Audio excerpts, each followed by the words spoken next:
you getting yourself ready for our show?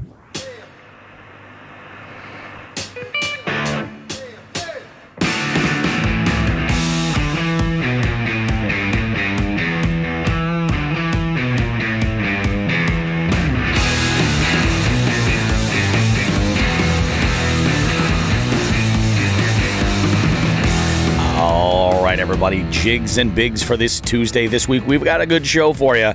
Guys, it's week number 2 since I dropped the kayak in the water, and that means that now I'm on a mission. I've got a goal to hit, and I'm 2 weeks in, and I've hit it each week. Going into week 3, we'll see what happens. It's going to be a busy one. This is going to be a real challenge. A rare occurrence happening for Sean the Fisherman. We'll get to details in our first segment here. Just a tip this week, we're talking about conditions and new techniques. Are you using the right techniques for the conditions in front of you, or are you just kind of learning a hard lesson? We'll find out what the differences are. And fuck this guy, or fuck that guy, I should say. This week we have multiple dudes out there in the water. These little sparkle rockets there that, they're just dicks in boats, basically. And it was an issue. We'll talk about that. And then in the beef seat this week, we've got... Do I call him my spinnerbait guru? Do I call him the Yoda of spinnerbaits? I don't know, but we got Matt Thayer from Klondike Custom Creations. He is in the beef seat, guys. We're going to talk all kinds of good stuff. We talk about obviously spinnerbaits, but woodworking, how he got his start. You're not going to want to miss it. That's coming up in our third segment. Make sure to check that out, guys. Much more good stuff happening here on Jigs and Bigs with me, Bobby Roast Beef, and Sean the Fisherman. He's lurking around here somewhere. Someone said he was perched upon the golden throne. I'm not sure. Grab something delicious and get ready to enjoy it. We'll be back right after this.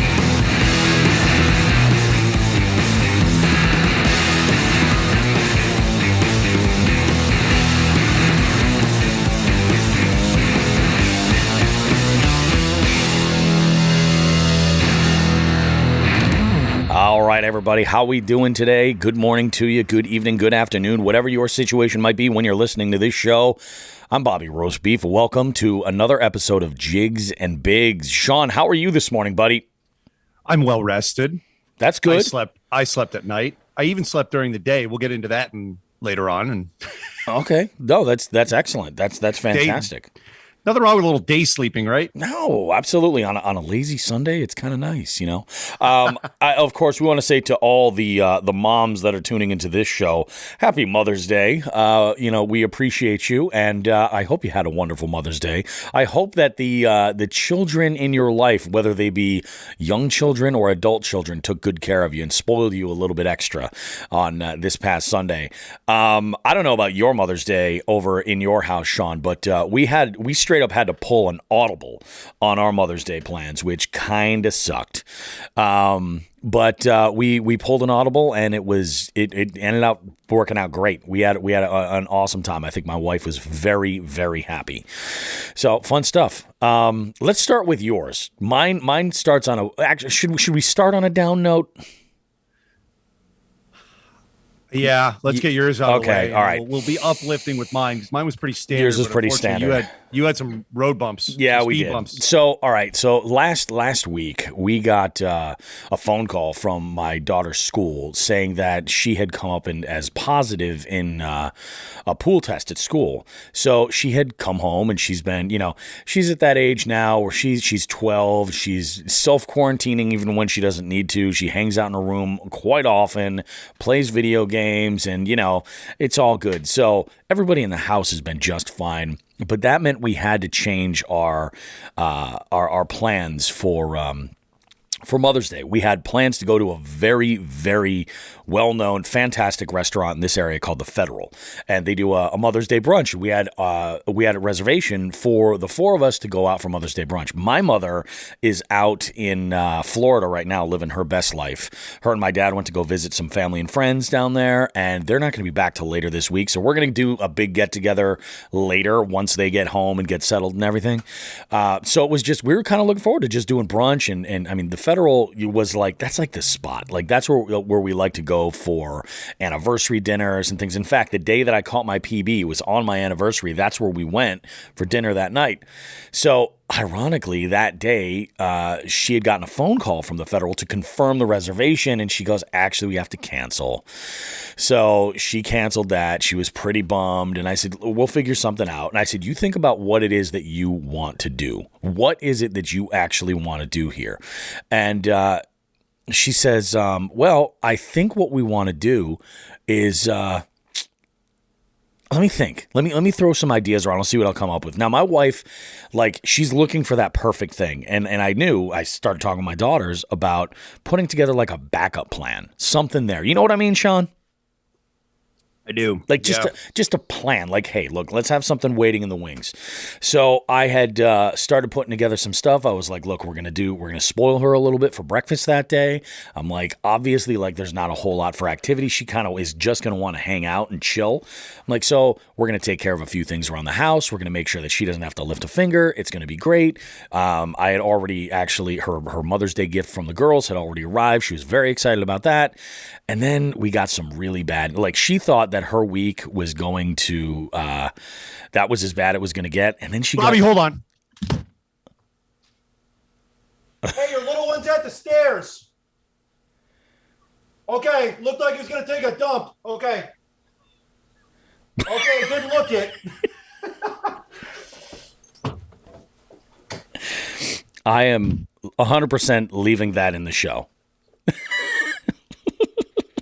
I am not editing this at all. Oh, no, you're not. Little excitement on Jigs and Bigs today. So let me describe what just happened. I'm sorry to interrupt the Mother's Day recap. Okay, because it was about to take a really fucking awful turn. Go ahead. Holy shit. Okay, so let me describe my situation. I record upstairs in my house, right? Yep. So I have a nice view of my street. It's a busy road. And across the street, I have neighbors that have three youngsters. The two kids are, I guess they're twins, and they look like they're 3 or 4. They're walking, they're throwing shit around. But they got a real young one that's not even walking yet. And I'm looking, the mother's is got the 2 older ones, and she's loading their shit in or out of the car. Yep. And the young one is at the staircase, and there's a big drop on the front porch there to the first step. Yep. And he's real tentatively, like, he or she's real I can't tell. Real tentatively, like, putting a hand down, saying like, hey, can I make this shit, or am I gonna go fucking crack my head open on this fucking step? And there was some real thought process going on there, and after the second time, I fucking decided to let my neighbor know, because I don't think she could see that some shit was about to happen, and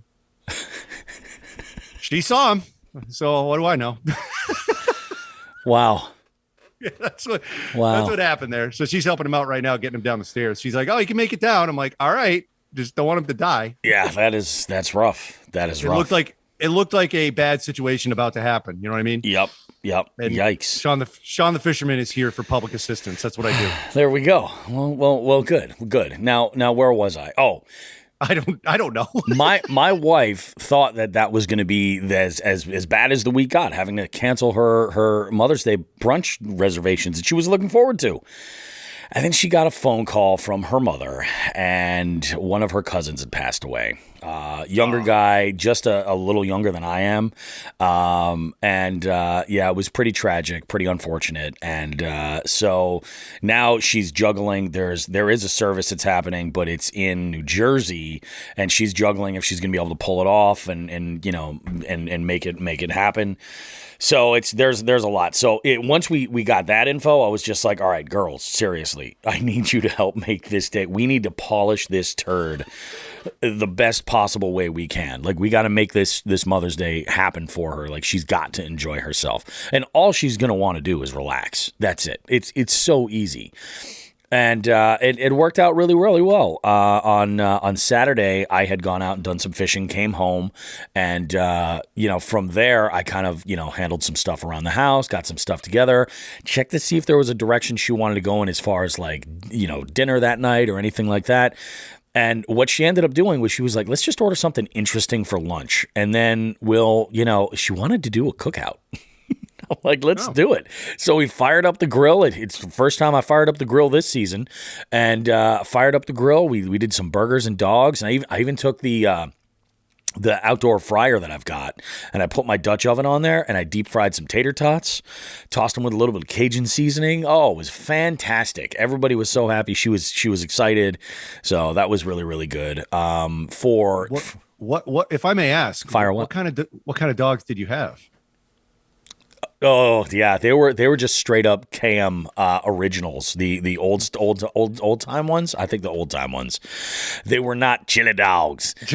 I knew that's what you were going for. Yeah, they were not chili dogs. Although, you know what's funny? I was on the road.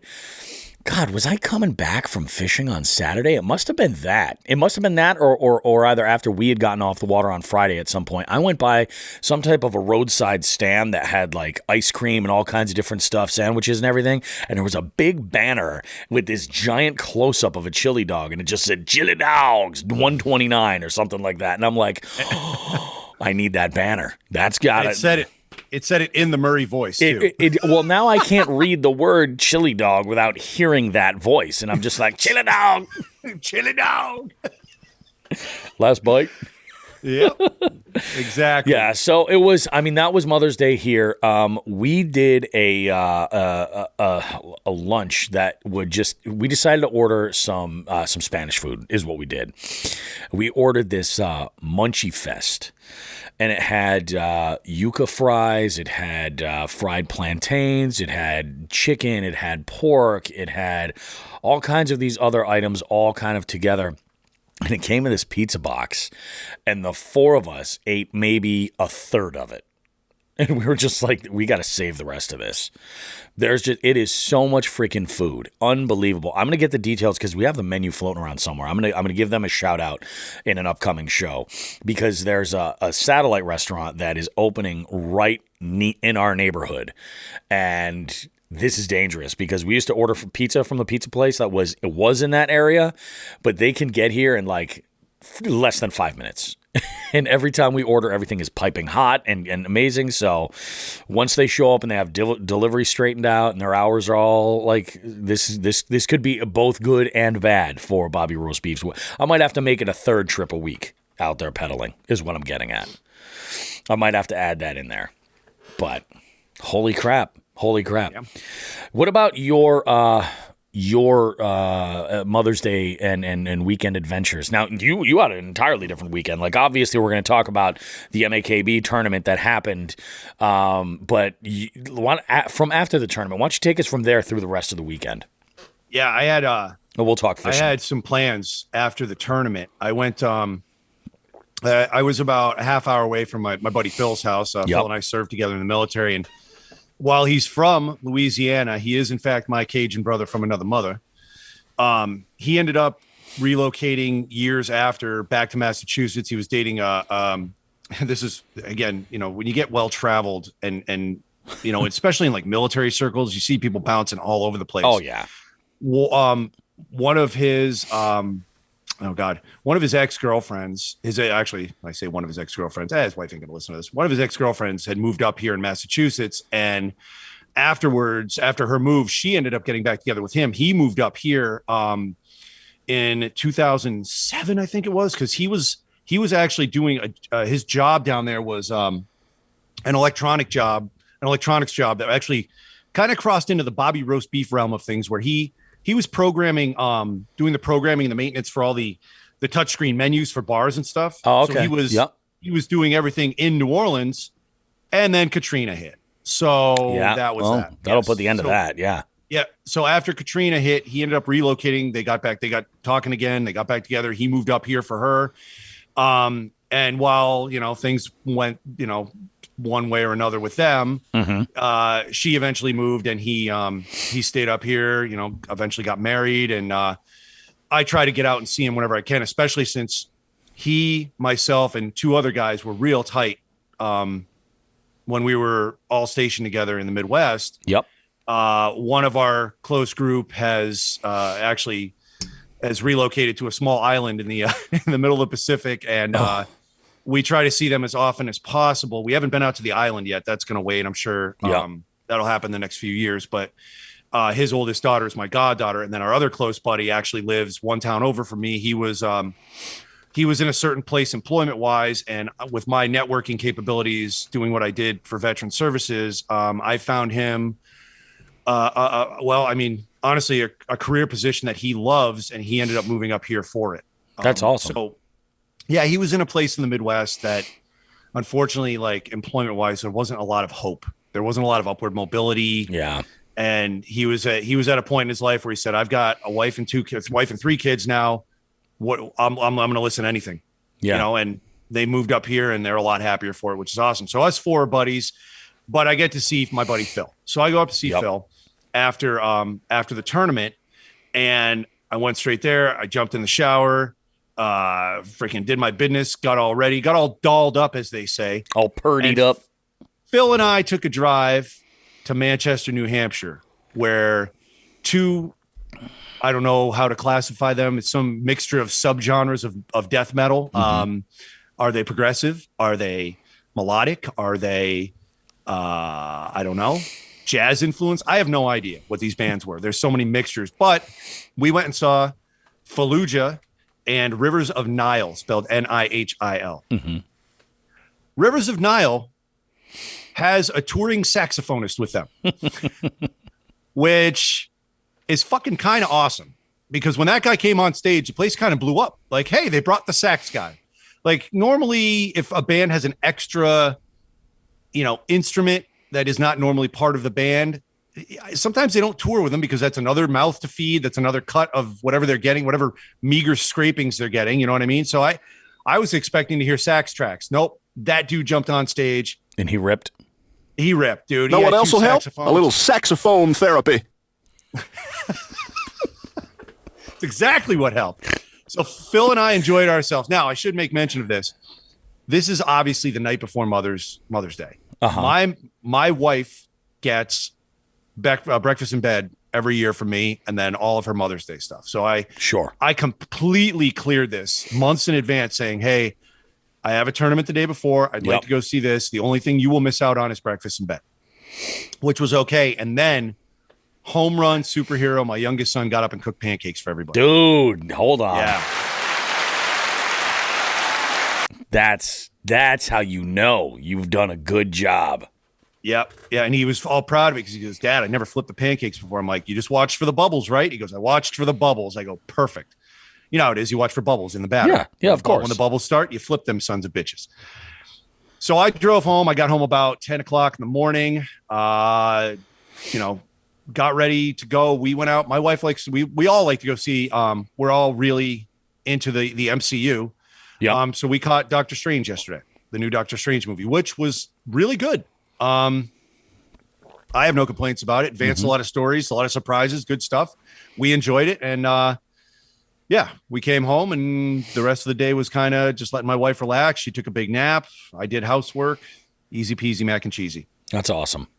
Yeah, That's worked out. awesome. Nice, smooth, pretty smooth day, Relatively smooth. That's good. Yeah. Quiet day. And then unfortunately, we could not see the rest of my family because my parents just had a bout with COVID, and my sister and brother-in-law also just had a bout with COVID. Obviously, my sister's birthday got put off because of this too. She recently had her birthday. So we're just going to do a combined birthday, Mother's Day once everybody's in the clear. Yep. But I would like to say, I don't think I brought this up on the show before. Congratulations to my sister and her husband. They are now fostering, and I say fostering because it's a process. Yep. Fostering with intent to adopt the fine young gentleman, Desi, that is going to be my first nephew. So awesome, dude. Pretty awesome. That is pretty freaking awesome. That's sweet. My goodness. Yeah, I got to tell you, dude, like Mother's Day, it was so hard for me not to suggest, hey, how about I just go do a little bit of fishing? But I knew better. I just knew better. She has done so good with when I bring up, oh yeah, I'm going out twice a week in the kayak, plus whatever I'm bank fishing, I've been making an effort at trying to be as specific with time as much as I can, though she did roast me a little bit because there was, what was it? I think it was the day of the knockout tournament, round 1. And I told her, I said, I will be getting off the water at 2:00. And she said, she goes, I thought you said you'd be home at 2:00. I was like, no. I got off the water at 2:00. I was home. This is how close to that body of water to where I live. I was home at 2:40.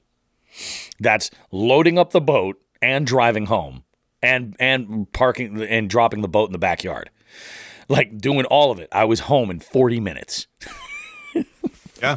So I told her, I was like, hold on a sec. When I say off the water, this is what I mean. I'm like, it's not counting the time that it takes me to actually drive there. Like, if I could vaporize and appear here from the launch, cool. And then she was relieved when I told her that she's never going to have to wait like that again because that's the last tournament. Yeah. That's it. Yeah. So I'm like, now I can be, you tell me when to be home and I'll adjust the on the water time. I'm looking back at this last week here, dude, and there was like, I think I got out, we started out, so May 1st was the knockout. So from last Monday, I went out Monday, Tuesday, Wednesday. Wednesday, I got a couple bank fishing, and they were all, no, they were not. One was on a Senko. The other one was on a jig. That's right. Yeah. One of the Jigs and Bigs jigs, actually. And then I had gone out again on Cinco de Mayo, thinking I'd get a good luck, Cinco de Mayo fish for that night's trivia show, which was epic, by the way. Nothing got a skunk there. The Friday we had gone out together, you and I, and we fished a body of water that we'll be talking about in this week's FTG. And we were fooling around a little bit with what we're going to call here at the show Rig X. And it's a little bit of a top secret rig that we want to leave here. And we're sort of just experimenting with it a bit. I don't really know how to sum this up. It's kind of amazing.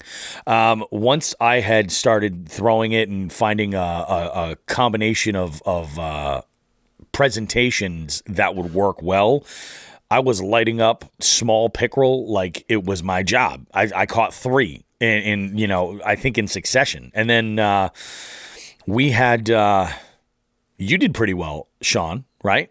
You caught a number of nibblers. I got seven. I think I got 7 fish that day, all on that rig. Which you know what? We'll let the loving audience know that it is a finesse rig. It's odd. Yeah, it is a finesse rig. But you and I were each kind of testing that rig's boundaries. I think a little bit, especially the way that I was fishing it. Yeah, there's a lot of things you can do. Yeah, with it. And when we got out that day, I looked around and saw this lake, and I know this place gets fished quite a bit heavily because it does have a boat ramp and it's very accessible and it's not that big, which again we'll get into an FTG. Yep. I read finesse because there was very little wind. There's not a lot of weeds up right now. It's one of those times where finesse. It's going to be king. The conditions scream to me finesse, and I figured because I told you at least one of your 2 trips on this weekly quota that you've made, which is this goal. I love it. Yep. I'm your wingman on at least one. Yeah. So you and I are going to try and get out to do a weekly send during the mornings, for as long as you need. I'll help you out. I'll be there. So if you need a hand or whatever, I'm there. And this pond again is located pretty close to us. We gave it a whack. And I had to find where there was some weed growth. And when I did, this is a good tip, but like when I look at conditions like now, when the weeds aren't up, and I know on the eastern side of the state, there's some places that are growing their weeds. Yeah. But we don't have the cover up yet. My thought is, and this is just a Sean the Fisherman-ism. Mm-hmm. If I can see the fish on the bottom, so can the ospreys. Yeah. All right. So I just try not to see the bottom. So if like the lake we went to, I stopped seeing the bottom at about 11 to 12 feet. Yeah. And that's where I started fishing. It was just that so clear. happened. It was that clear. Yeah. Yeah. And when I was looking at the fish finder, now I could not see the bottom. Now the fish finder is a very, and by the way, I hate the term graph. I know it's an industry standard at this point. Yeah, but I know. I'm using my graph. Okay. That sounds ridiculous. I'm using my fish finder. Look at this graph. I prefer even sonar to that. Using a sonar unit. Sonar, It yeah. is sonar. Yep, it is. So Yeah, where I found, what was it, 12 to 13 feet deep, even to 15 feet, with some weed growth on the bottom, some emergent weed growth. That's where I was getting all my fish. And I got multi-species too. I caught, Yeah. I don't have my notebook with me, but I got largemouth. You got pickerel too. I got pickerel. Mm-hmm. I did catch a wayward rainbow trout, which I do not believe was a stalker because it was only 10 inches long. I don't think they stock them that small. And what else? Did I get a crappie or something? I think you did get a crappie. Did get a crappie. And then over by the launch, we saw a ton of crappie. Yeah, like it was crappie and bluegill. Yeah. Yeah. So, I mean, they're around. That rig was good, and we're going to keep experimenting with it. And this may be one thing that you guys hear about or never hear about. Yeah. I don't know if I want to blow this one. I know, that's the thing. There's some things in life that just have to be for us. You know what I mean? And like, this might be one of those things. I'll be honest with you. Like, this is one of those things that if we share it, it's probably going to go to the jig heads first. Yeah. You know, something like that. We're like, hey, so this is what we're doing. You know, and then that's what it is. But it's funny because so that brings me to Saturday. Saturday was like, that was the big send because I was getting together with Paul for our first time out on the boats together. Now, I know, Sean, you think I'm cautious when it comes to the cold and like the conditions being right and all this other stuff and everything. Like, Paul would wait until like the conditions tapped him on the shoulder and went like, it's cool. Come on, let's go. Take the kayak out. So I had told him earlier in the week, I think it was actually right before I had done I think it was the Monday following the knockout series. I had messaged him and I said, listen, man, I go, I'm definitely looking to get out on Saturday and do a big send. Are you down? Yeah, man, sounds good. Okay, awesome. I love it. I was thinking I had all day. He was like, what time are you thinking? He goes, want to do like 8 to 12 or something. I was like, well, if you can do earlier, let's do earlier and squeeze some more time in there. He's like, well, he's like, it's going to be really cold that morning. He goes, let's push it off till about 8 o'clock. I said, okay, that's fine. We'll do that. We'll do 8 to 12. Well, then my plans got screwed because as we were, getting closer, my oldest daughter hit me with that she has an appointment for a rehearsal at her dance school. Now, she is driving, but she doesn't have her own vehicle yet, so she's borrowing my wife's. The issue is that my wife had an appointment that was going to be right in that time, so she wouldn't have access to the car, which meant that I had to be off the water in time to get her to the studio for noon. So I basically had to be home for about 11:30. So I mentioned to Paul, I was like, hey, change of plans. I got to be off the water now a little bit earlier than we were planning on, so we'll go ahead and work on this. Now, the body of water that we were looking into it's like one big ass flat for the most part. Like it really is. It's so shallow. It's generally unbelievably weedy, and I was really kind of looking forward to getting out there and seeing what the weeds were like because it is so shallow. I think in the deepest spots, it's only 6 or 7 feet deep. And there's just giant sections of it that are like 2 feet, just a giant flat. You know what I mean? Yep. And when I say there's weed growth, it is like punching rigs and frogs only in some of these areas. It is so congested with vegetation. So I was really kind of excited to look at what we could have. Also knowing that because it was so shallow all over the place, these fish would be anywhere. I wasn't going to necessarily find structure easily that they would all be on necessarily. Like they could be, depending on what their vibe is, they could kind of be all over the place. So covering water was going to be important. That morning, I left nice and early so that way I could get, the launch is a little bit tricky. Backing into it is kind of nuts. I actually thought about pulling straight down and then disconnecting the trailer from the truck and parking them side by side because the parking is garbage. And I was like, we'll see what happens. Well, there's only 2 parking spots in there and they were both full. So parking on the street and then bringing the kayak all the way down was sucked as well because there's just mega potholes along this little path that you basically drive down. It's so uneven. And so I'm like, you know what? We're just going to shift gears. Let's go back to this other body of water where I know we're not going to have an issue. It'll be easy on, easy off. I have to get off the water early. He does too. Let's go ahead and do it. The problem with that was that my plan for fishing all this potential weed growth goes right out the window because I was just there at this other body of water. And this other body of water was basically the plan for what I was going to be fishing was wood. A lot of submerged timber, a lot of laydowns and stuff. And I was going to pick a lot of this stuff apart. But man, that wind was crazy, dude. Holy cow. And this is where I felt bad for Paul because, especially as it got later in the day and it picked up, those gusts became stronger and stronger, but that sustained wind was also just brutal. So the win for me was that I think finally now I'm starting to kind of think in terms of making the wind work for me instead of working and trying to fight against it, because it's a battle that like you're more than likely going to lose, Like it really is. So I was putting a lot of planning into stuff. Now, when I fish wood and I'm trying to fish wood, and I'm not saying that I was fishing this fast. I was slow rolling this, but I was throwing a square bill, and I was specifically throwing a square bill so I could slow roll it and bounce it off of the wood cover that was underneath. And I had one follow from a very, very ambitious nibbler. Very ambitious. And it was one of these follows where I had the crankbaits coming toward me, and then I see him just fire in his eyes coming right for it. And I think he saw me and was like, boop, bye. Because the water wasn't as clear as the pond we fished on Friday, but the water there was, I'll bet you we had 3 foot visibility, easily 4 foot maybe. Yeah, it was pretty good, but it was just wild. So we eventually got to the point where we had fished essentially everything that we were going to be able to fish, and the rest of it was just going to be repositioning and swapping sides and then letting the wind kind of blow us back down. And I could tell, like, Paul was like, the drips from his paddle, like he was soaked. And he's like, dude, we should just call it. So we ended the day at Mrs. Mitchell's. That was the plan. Yeah, smart move. It was the way to go. So we pounded like 13 or 14 cups of coffee.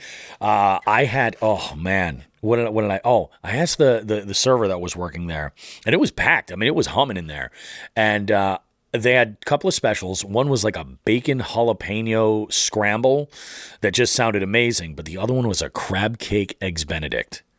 Ooh, yeah.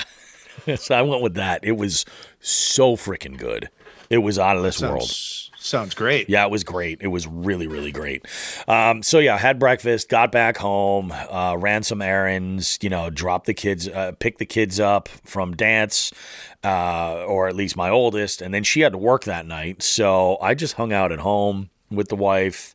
We did our thing. We had dinner. It was fun, It was just a nice, relaxing Saturday, but yeah, I put up a post. I don't know if you saw this, Sean, but I was like, man, I'm getting out there. I'm getting after it. I am 100% getting after it as much as humanly possible, but I have squat for decent fish to show for it.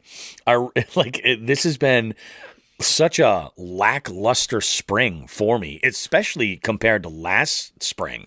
Last spring was amazing. And I know, obviously this is the way it works. That's going to happen at times, the seasons are going to change up. But I did go on a little bit of a gush about Three Bells Outfitters. Because I'll tell you what, seriously, Three Bells Outfitters, we couldn't have the adventures that we have. We couldn't pull this shit off without their support. It is amazing. I'm between the boat, the electronics, all those accessories, the rudder upgrade, all that stuff makes getting out there and really just whether it's for Sean, tournament fishing and chasing after, breaking records and everything, or me just going on this adventure, Three Bells is really that's the meeting point. And it's amazing. So we appreciate them. Thank you, Three Bells.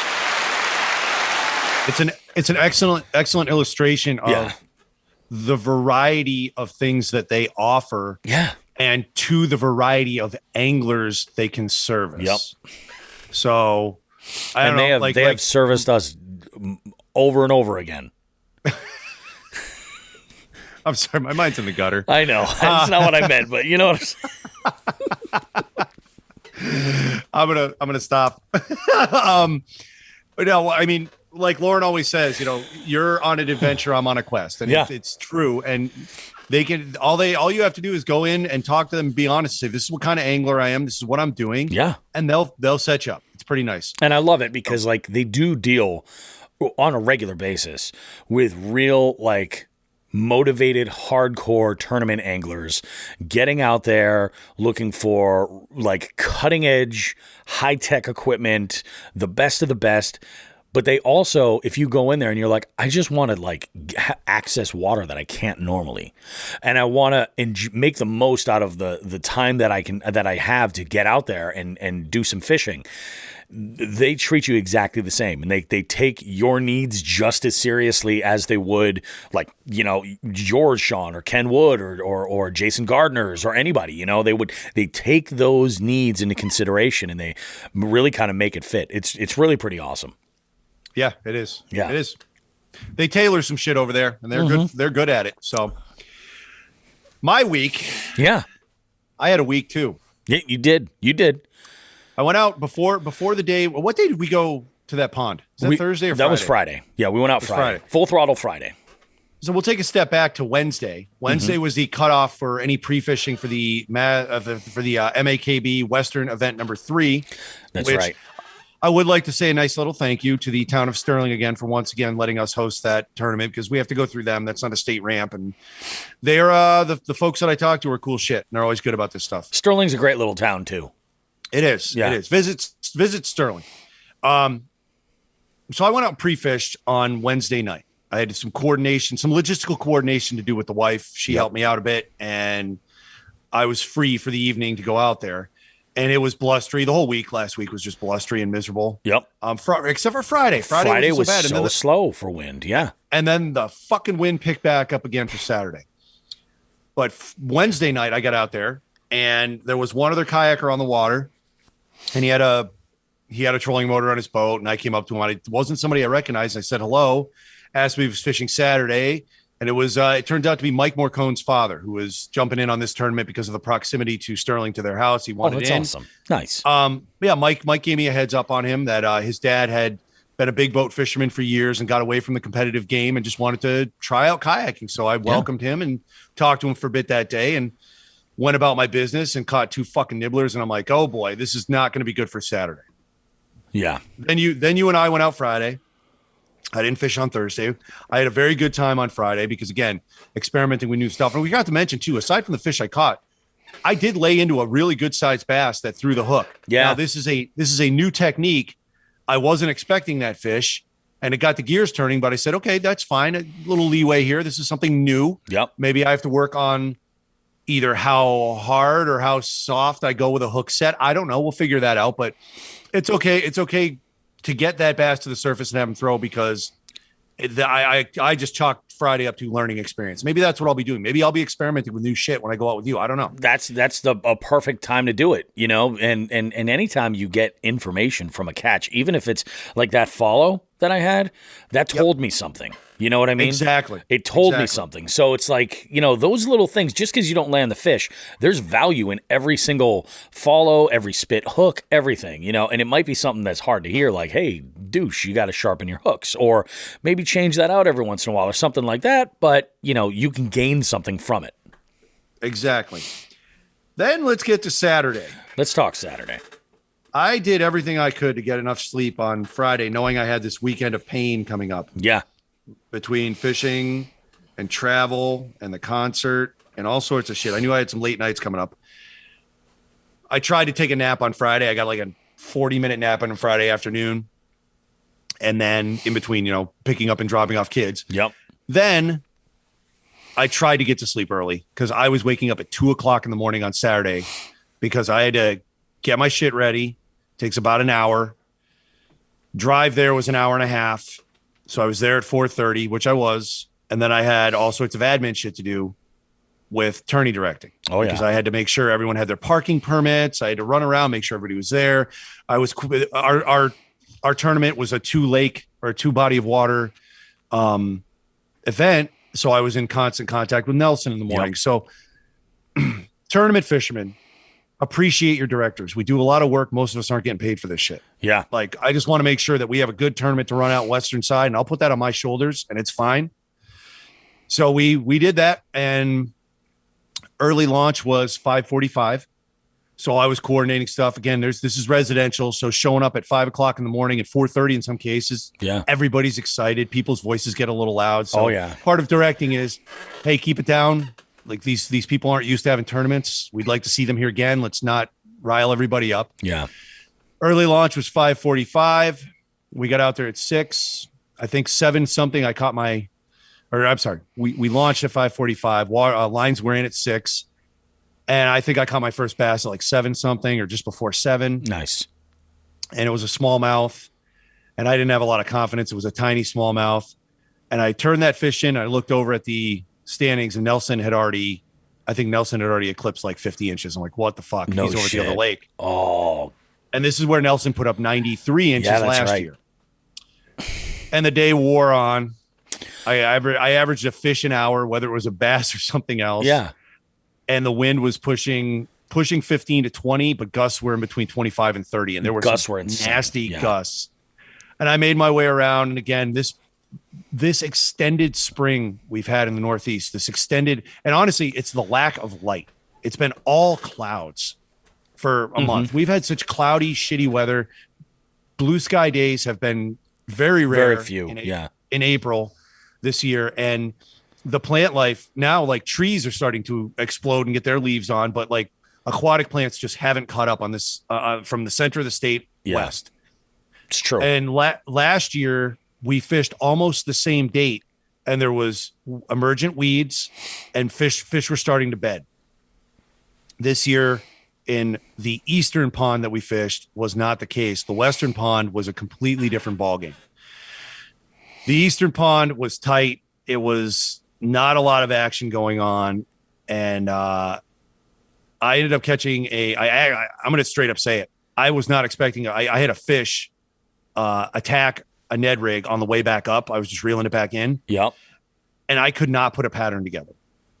So now I'm sleep deprived already. Yeah. I have a concert coming up tonight. I couldn't put a pattern together. The wind is physically kicking my ass. And this is the rare occurrence. I gave myself a time. I said 10 o'clock. I am so far out of it. I'm not even close. Like, I did not know how to climb back. I believe by 11 o'clock, Nelson had over 90 inches. That's crazy. And again, the standings are compiled from both lakes. So I looked at it and said, this may be a day where, for my own personal safety, when I go to a concert tonight, it might be a really good idea. If I gave myself a time limit and said, if I don't get at least one more fish by this time, that truck is going to have a kayak in its bed and a sleeping occupant in the front seat. And at 10:30, I hooked a fish, and I'm like, okay, this gives me hope. This is fish number 4. I also had another small largemouth I threw in. So I had a small largemouth, smallmouth, an 18-inch largemouth that hit a Ned rig I wasn't expecting. Yep. And I said, number 4 could keep me in this. And this thing fought, and I got it to the surface. Man, beautiful 8.5-inch to 9-inch bluegill. And I said, I'm good. Fuck this. I went back to the shore. It took a nap. Dude. And Tim and Russ were on the shore. Tim O'Keefe and Russ Hatch. And they're staring at me. They're like, you're actually calling it a day? I'm like, dude, I'm taking a nap. I will be up till 1 o'clock in the morning tonight. Yeah. And I don't do that 24 hours fucking up shit anymore.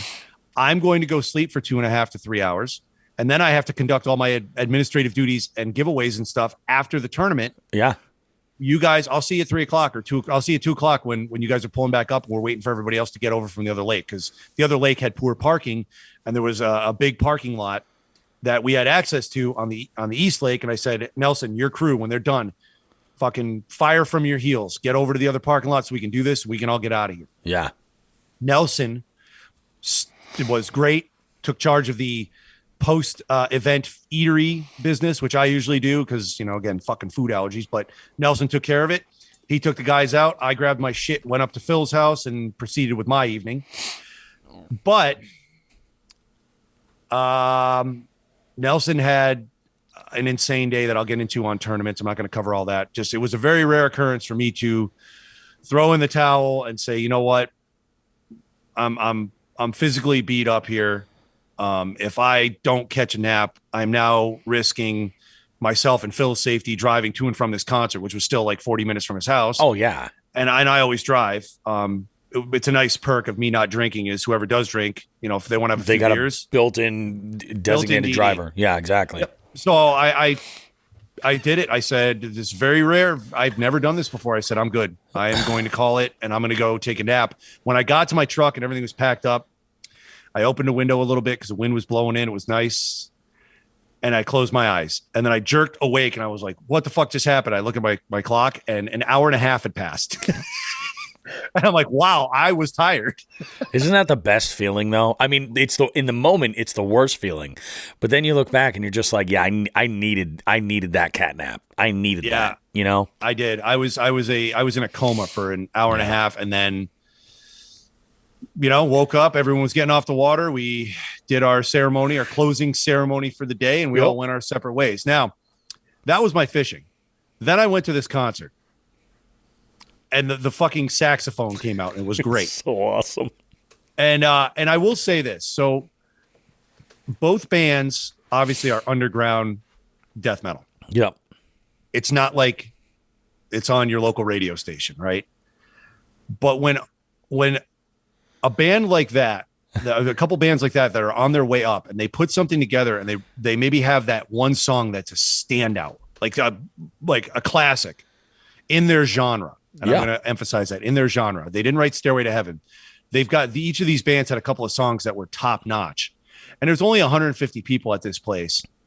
And when you wait and they do play that song and the fucking place explodes. That's awesome. I hope to be 70 years old watching 20-year-old kids play music and getting that feeling again. Yeah. The fucking roof blew when Fallujah played, what's the name of the song? The Void Alone. Go check that out if you're a metal fan. And when Rivers of Nile played the Still Life, the place blew up. Like even Phil at 40 fucking whatever Phil is, 44, he's my age, 44 years old. Phil slaps me and goes, come on, mosh pit. I go, my moshing days ended 22 years ago, my friend. Exactly. Yeah. No. You don't understand. Phil's like, Phil drains a beer and goes, fuck it. And runs in there. And I didn't see him for dislocated his shoulder and broke a nose. No. I will say this. Phil's indestructible. I've learned that. Oh. You got that one friend that's indestructible that does stuff to themselves and just that's Phil. There's no pain. Phil is indestructible. He's made of adamantium. It was fucking great. So Phil came. He's like, "Oh man, I moshed. There were two big dudes next to me, and we took out everybody." I'm like, "All right, good for you." I'm too old for this shit. Yeah. Oh hell yeah, dude. Yeah, it was a fun night, and then we got back, and I, may or may not have eaten a bag of chips for no reason at 12:30 in the morning. Passed out, slept for like 7 hours, got on the road, came home, had Mother's Day. That was it. That was it, man. That's freaking awesome, dude. That is freaking awesome. Yeah, I don't. I'm looking forward to this week. Coming is going to be kind of nuts because I have another wedding that I have to do a bunch of prep for. This wedding, I'm doing like the whole nines, like soup to nuts. I'm doing the officiating, I'm DJing, I'm doing it all. So it's going to be. There's a lot that needs to get done here. So luckily, the couple that I'm working with, Melissa and Kevin, have been absolutely amazing getting their information to me. So I'm going to be able to get a lot of that stuff done today right after I'm done editing this week's show. And then this week, I'm expecting a delivery this week. A delivery from Deep Sleep Overland, which, Deep Sleep Overland is a company that makes, primarily what they make are like air mattresses that are specifically designed to fit different bodies of vehicles. They're probably most notable for focusing on Jeeps. They do a lot of mattresses for Jeep. I think actually their original website was Deep Sleep Jeep or something like that. And Jeeps, 4Runners, different models of Subaru, different models they have of SUVs, like all kinds of different stuff. Very, very cool. And I had reached out to them quite a while ago, and I had reached out to a number of different companies to see if they wanted to work and partner and kind of get like the fat guy's review on their product, So I'm excited about that because that's going to be arriving today, or not today, later this week. I have to build a platform. I've got the plans for it. I just got to get out. And if I've got time this week, that'll happen this week. And then I'll be doing a test run. I'm actually just going to like set everything up and I'm going to camp in the backyard just to test it out. Sleep in it, find out how comfortable it is, everything else. But I'm going to be posting some video footage. I may do an unboxing, and then when I get the platform together, I'll show everybody how it is that I'm rigging the Forerunner for this. So this is going to be pretty cool. So lots of truck camping adventures with the kayak. It's going to be freaking a ton of fun. It's going to be awesome. I'm really, really excited about it. Excellent. Yeah. I also, just to play off that, did I tell you I received a package in the mail? I think I told you I had purchased something, and I didn't. It was another rare purchase because I don't do this too often. I did tell you. I told you I'd ordered them. Yeah, a couple of reels, right? Yeah, I'm pretty solid. I've been using Lou's bait casters for years. That's my happy place. I know there's people out there that enjoy name your brand, Shimano, Daiwa, whatever you want. I like my Lou's bait casters, but I've never really settled until maybe about 5 years ago on spinning reels. I would just get them and go through them and beat the shit out of them, and that would be the end of it, right? Yeah. So I always maintain that let's just buy some cheap ones. And I found a brand that was, I bought an Inshore, and I've mentioned them on the show a couple times. I bought an Inshore 2000 or 2500 model spinning reel from a Chinese company called Sugiyalang. If I'm saying that right, great. If I'm not, I don't care. And I purchased those Inshore reels, and I think they were $25 a piece. Yep. They lasted me longer than any name brand I have ever owned. Really? So I bought because they were so cheap. I bought 3 of them. Yep. Because the model I bought did not come with a spare spool, and for a while I was using a spare spool, which also allowed me for that price to have a spare reel. Oh, exactly. And the reel that I was using got discontinued, but I bought my son one that's more for freshwater, and the model number is XY2000. Nice and simple. And I purchased myself 2 of these after seeing his. Nice felt handle, like a heavy felt handle. It sounds bizarre, but it works. I'm a big guy, I like a big handle. Yep. Insert joke here. And I got 2 of them, and the 2 of them together cost me $50. And the last 3 that cost me, like I said, $75, lasted 5 years. Yeah, you can't go wrong with that. That's great. Nope. So I got my 2 in, and I'm very looking forward to getting the new line on these because, I mean, it's an inexpensive reel. I didn't have a lot of expectations for it. Just do the trick, and as soon as it starts getting shitty, I'll get rid of them. Yeah. It took 5 years of extremely heavy use. Exactly. For me to get rid of these things, and I mean, my bait casters usually last 2 to 3 years. 5 years is a long time for a reel that gets used in a tournament setting with that type of regularity. Yeah, those reels are the ones that got me my fucking carp. Yeah. I mean, any tournament that I've had success with a Ned rig or with a jerk bait, they were responsible because I know there's a line in the sand. Some guys throw jerk baits, whether they're suspending or not, with a bait caster. Other guys do it with a spinning reel. I'm the spinning reel camp. Yep. So if you're looking for a really inexpensive reel, this is unsolicited, I should add. Yeah. They're on Amazon. The company is spelled Sougayyilang. Give them a try if you're really budgeting, or when people approach me and they say, "Hey man, I need to get a good setup. What do you think?" And I tell them, spend the money on the rod if you're just getting a spinning rod or spinning combo, and then spend the $25 on one of these reels, and you'll have it for years. Yeah, exactly. Yep. Yeah, that's all I have. Sorry, I just wanted to piggyback on that. I forgot about that. Oh no, that's awesome. That's awesome. Good info. Yep. Yep. I love it. I think that about covers us for our first segment here. But we have actually quite a bit more for you guys in terms of next segment. We got a real good one for Just the Tip. We're going to be talking about trying new stuff out, specifically based on the conditions, lining up a presentation and the conditions that you're dealing with in that instance. Sort of the ins and outs about all that stuff. And in this week's FTG, we got a couple people that were thrown under the bus here. Not necessarily by name, but you'll see. You will definitely see.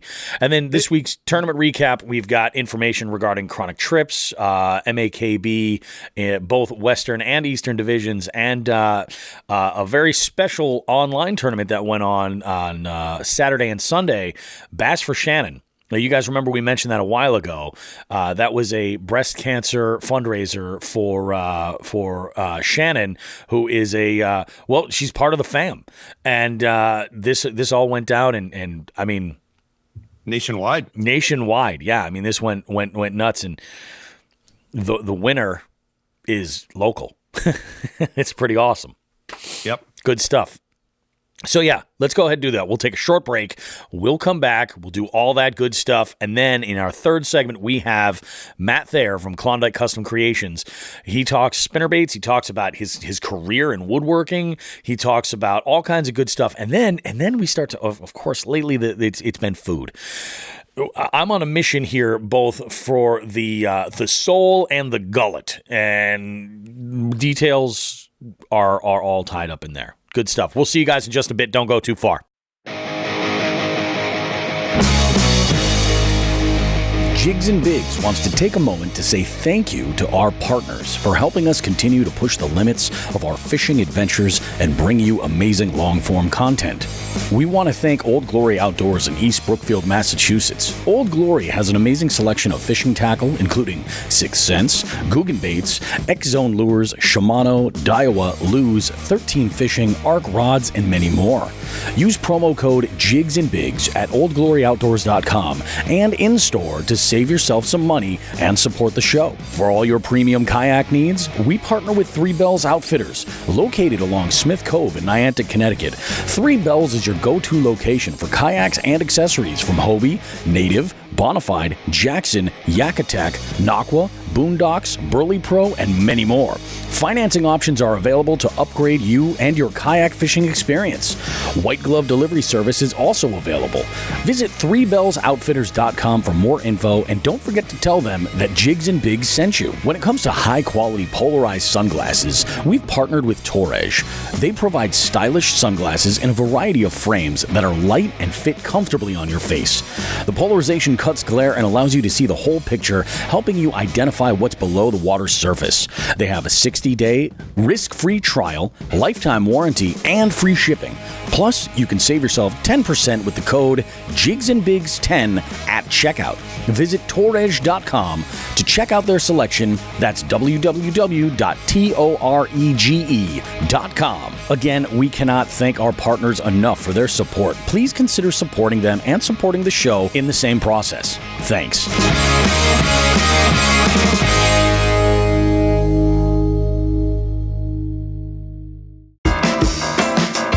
Bobby and Sean now have a special presentation for us all.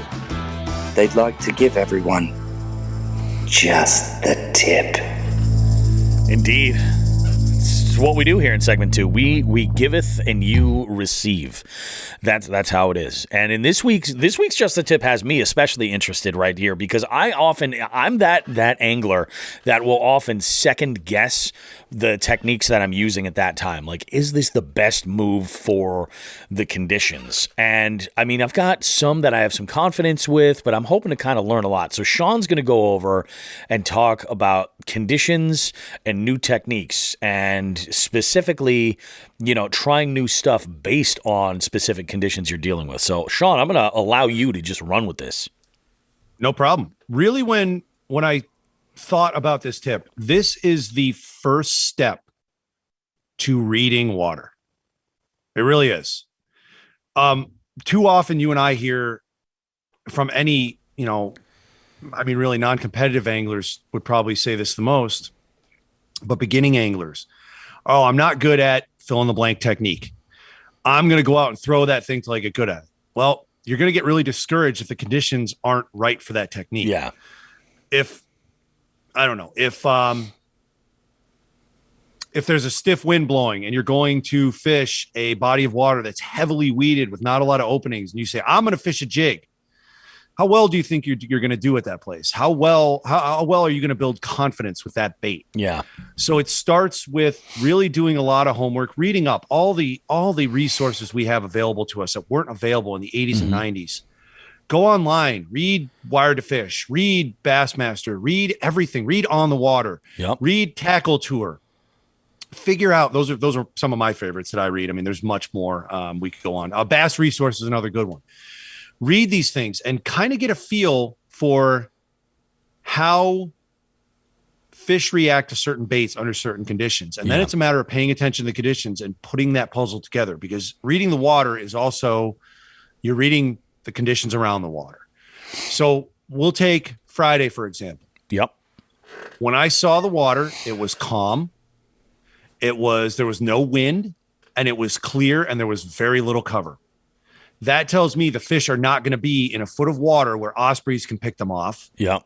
Doing all sorts of wacky fish shit in that shallow water. They're going to be deeper, hiding, probably feeding up, because again, this time of year, with the water temps we saw and the way the conditions have been, at that particular body of water, I don't feel that the pre-spawn buffet had started. Yeah. Or it wasn't overt. It wasn't at that time where you can catch fish on anything that even remotely looks like what they're eating, whether it's a fast retrieve or slow retrieve or finesse or power or vibrating or no vibration. You know what I mean? Yep.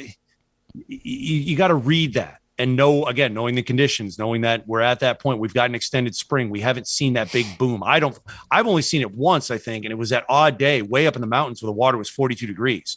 So could it have happened? Maybe, based on my experience. I don't know. Out east, I think things are a little bit different. They've had milder weather than we have, maybe a little more sun. We've just the west and the central part of the state has just been locked up with clouds. Yeah, and just hasn't allowed those fish to roam, I think, in places where the weeds are really seasonal. What I'm getting at is when you go out, before you keep a few things you want to try. Say, okay, here's a finesse technique I want to try. Here's a power technique I want to try.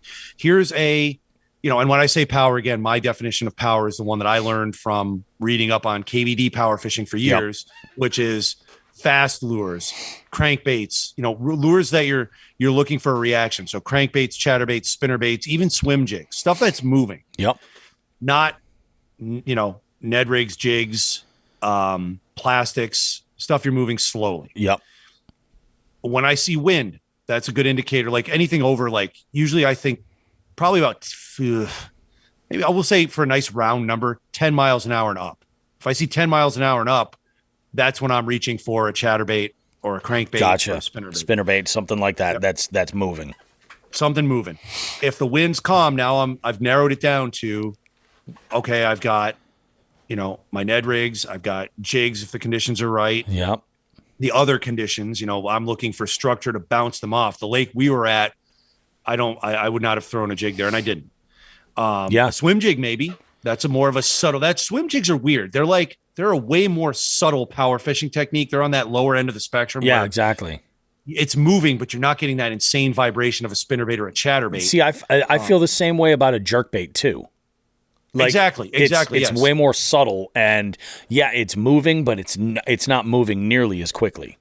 I see. I would honestly, classify, and this is nitpicking, and this is just my head. I would put jerkbaits on the finesse side of the line, but at the kind of, I wouldn't even put them with the speed because I work mine pretty slow. I would put them at finesse, but the conditions I use them in are clear water, cold water, and then top water. Because I'm floaters. A floating Rapala guy. Yep. I like my floating Rapalas.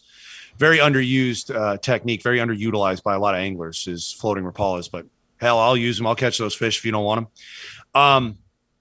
But the point is, if you had said to me on Friday, God damn it, Sean, I am going to fucking throw this buzzbait till my arm falls out. Exactly. I've learned that if you're going to do that, you're going to do that. I'll say, okay, man, let me know how it turns out. Yeah. And that'll be where you learn, okay, Sean's it wasn't working. Finesse rig X and he's pounding fish and I'm throwing a buzzbait. What's going on? Right off the bat, it'll tell you the fish are not at the surface. Yeah. Other than those damn trout. I mean, you saw when you're like, what the hell's red in here? And the rainbow trout looked red. With they were water. very, very red. Yeah. I even suggested, I hadn't seen it and I didn't catch mine at that point. I said, I don't know. Somebody throw a koi in here. Who the hell knows? But then I caught that trout ended up being red. The point is, start looking around at the conditions before you decide what you're going to throw. We brought this up last year, and I think even the year before every fucking spring, I don't know how many anglers that are recreational or learning the tournament game. Yep. You see them post, I'm going to throw this jig today. I'm going to bring my jig rod and that's it. And they go to a place where the conditions are not right for that. Or they might not even be able to throw a jig in there because it's so weedy or something. But they're going to, God damn it, they're not going to pay attention to anything. They're going to throw that jig.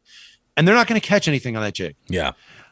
This technique X that we used the other day, I had no faith in until the other day. Yeah. And I built confidence on it because, I did well. I feel I went to a lake that I had no expectations on. I have caught some decent fish there in the past, but nothing bigger than like 18 inches. Yeah, exactly. The place gets hammered. I know there's giants pressure. in there, but they're pressure. Very educated fish. They got GEDs, damn it. Yeah. And you can't talk to me. I'm a high school graduate. That's it. And that's where I built my confidence because I looked at the conditions that were in front of me, not what I wanted to throw going in. Yeah, exactly.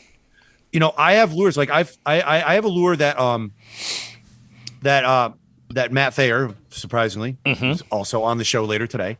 Matt custom painted and built for me, and I give Matt some feedback. And I told him on this lure, I said, "Look, I use a similar lure to this. I'm not going to say what it is, but I said it's conditional. I said I might not throw it for another month, but there's going to be a time and place when I throw that thing." Yep. And that's when I'm going to evaluate it. And he's like, okay, no problem. And it sucks because he actually said the creation of that lure, there was a little more that went into it and it was a pain in the ass. And I said, thank you, Matt.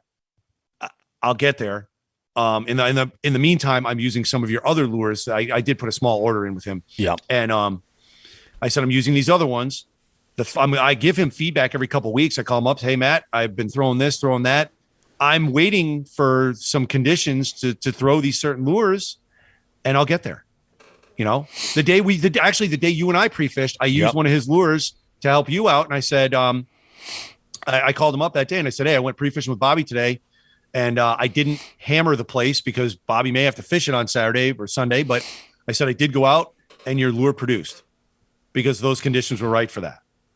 You know what I mean? I didn't go out there to a weedy place where I didn't feel finesse was going to work and start throwing rig X. You know what I mean? Yeah, exactly. But I read those conditions. We had a windy day and there were weeds up, and I said, there's a lot I can do here. Yeah. But it's part of that process of elimination. And that's why I have the database. And that's why I have a minimal amount of tackle. Yep. And then it's just a matter of checking boxes. Okay. So what conditions do I have? What do I want? What do I think will throw? And then there's always, it's not like I'm dead on every time, but it really, really feels good. Yeah.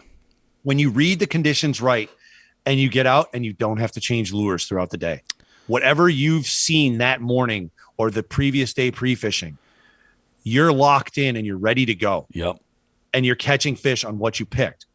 But I highly advise, like everyone who's listening to this, no matter what level of angler you are, if you're saying you're going out and you're throwing a damn lure no matter what, that's a bad habit to get into.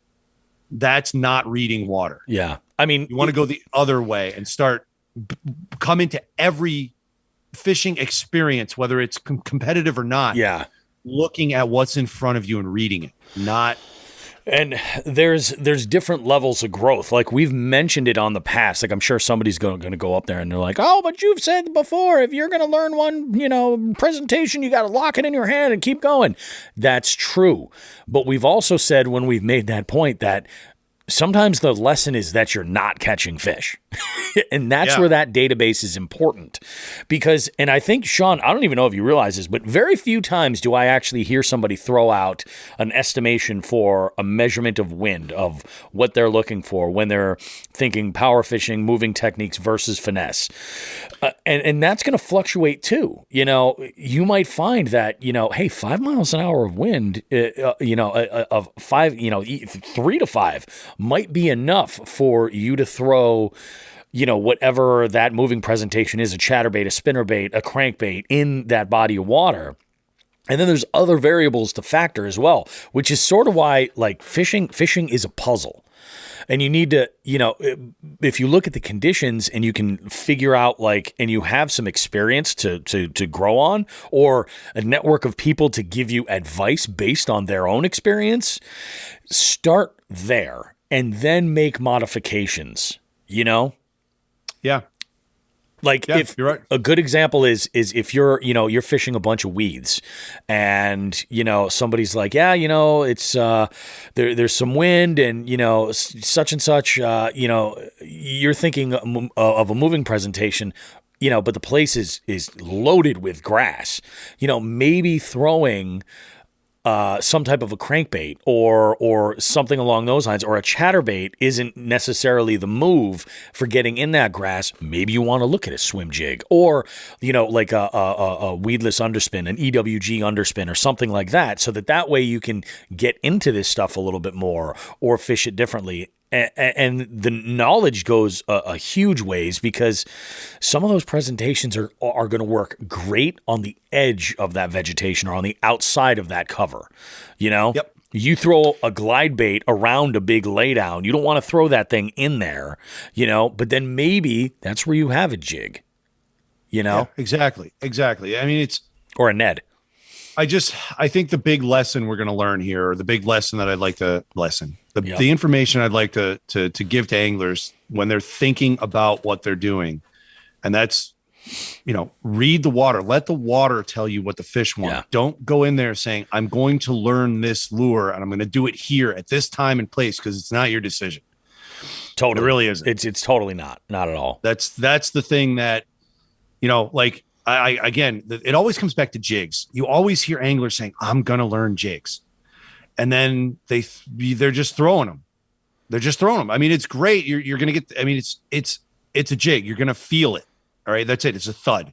Yeah. But if you're not in a place or a time and under the conditions where that's conducive, you're not going to build any confidence with it, whether it's jig or something else. Jig, I use jig because every spring you hear, I can't tell you how many anglers I hear, I'm going to learn jigs this year. Yeah. I keep jigs with me, but they're only a part of the arsenal. Yeah. You know what I mean? Very rarely nowadays is a jig the first thing that I throw. I mean, it depends on where I'm at. I say that there's more to it. I mean, I say that, but like, especially like brand new body of water. Yeah. Very, very rarely is that going to be the first thing that I grab. Like, I've got to be looking at heavy cover all over the place where I'm like, I could put a jig in there. And when I say a jig, I count a Ned rig in there. Yeah, I do. Like, I count if it's a weighted hook of almost any kind. You start talking keel weighted swim bait hooks, not exactly the same thing, but like if it's basically that kind of a format, like that's what I'm gonna throw. I will throw it myself. I will throw a jig anywhere where I would throw a Texas rig. Yeah. Well, I kind of aim jigs at really wood. I mean, if I see wood, I'm throwing a jig at it. Yeah, so, I mean, same thing. Wood. Like, I'll throw a football head jig and some rocks, things like that. But I mean, I also I fish a lot of grass, and I think that's where my relationship with swim jigs has kind of really blossomed. Is that I realize how great of a presentation that is for heavy grass. Yes, yeah, it is. And with swim jigs, I mean, I have my place. I have one or two places I really excel with swim jigs, so I keep them tied on there. But like I said, I generally go into a place, even places I have experiences with, like A1 this year. I had a very different experience at A1 because that was the first time after fishing it for 10 years or however long I fished it. And I love that place. I never had a crankbait bite there before, and it paid off. Yeah. I placed, I was happy with it, but I was shaking my head afterwards going, what the fuck? Those fuckers hit crankbaits today. That was weird. So I don't know. The bottom line is don't go in with preconceptions. Yeah. When you get to a body of water, look at the air, look at the weather report for the past 2 days, past 3 days, and look at the weather report for that day, and then look at the water. Yeah. Look at all these things and then consider what time of year it is and what the target species is doing. And that'll tell you a lot. So I'm going to go I'm going to throw out, like, a good example is what I dealt with Saturday. And if you could just kind of break it down, I'd like your feedback, and maybe the listeners will be able to figure this out. So when I arrived at the first spot that we were going to fish, like I said, Shallow, lots of big flats with a couple of small holes that were only about 6-7 feet deep. Nothing crazy. Generally, lots of grass. Now I'm thinking shallow water, weeds, if they're going to be growing up at all, like that's a good body of water where there's probably going to be some growth already. Or I was expecting it. So I was looking for something that I could throw. So I tied on a swim jig and I tied on a smaller, lighter underspin. And that was primarily what I was going to use to throw and just kind of fan cast to find because like I said, these fish could be anywhere. So I was basically just going to cover water with that, chuck and wind with that, but keep it downsized enough because I knew the bite was going to be crazy and let it rip. When I say downsize, I think I was throwing a 3/8 ounce underspin versus a half on a smaller hook with a 4-inch swim bait. So I'm using that to throw around. That was my plan. I got to that next body of water where, like I said, I know that the weed growth is way, way, way down. We will see some good weeds over there later in the summer once we get some good sunlight. But the primary focus over there right now is wood. So I cut off that underspin and I just threw a square bill, just for the deflection off of what's in there and everything else, and to be able to kind of change it up. Now, in yours, I guess I'm kind of going on a tangent here, but where do you weigh on that? Like, is that Saturday? You had the same conditions as I did. Now, yeah. Saturday, I didn't throw anything moving at all, and I know some people had success with moving baits in the other pond. Yeah. I did not, because I looked at I had no cover. So with no cover in the lake I was at, and a 15-degree drop that started basically at 5 o'clock in the morning because the cold front hit, I thought lips were going to be sealed. I thought there were going to be problems, and I went finesse, finesse, finesse. All I threw all day for the limited amount of time I was on the water was a suspending jerkbait and a Ned rig. Gotcha. All I threw. I didn't even bother with rig X. I'm like, I don't have the confidence yet for that in a tournament. Yeah. And I mean, I caught fish, but I didn't feel the conditions were right for that explosive bite. For you, I mean, you were at, how deep was the water with the wood? Well, most of the wood was up on the bank. I mean, it went, that's not necessarily true though either. I'd say about like 70% of the wood was just off the bank. We're talking laydowns and stuff, but some of this stuff went out pretty deep to about 8 feet, 10 feet. 10 feet deep of water, or 10 feet off the shore? Deep of water. No, I'd throw jigs at that. Yeah. I would throw bass jigs at that. I would throw Saturday, I probably would have buckled up and thrown Ned rigs. But the thing with throwing Ned rigs as an alternative to bass jigs is, when you've got those tight conditions, is you're like, I kind of grit my teeth and white knuckle it because I'm throwing Ned rigs on 8-pound fluorocarbon. Yeah.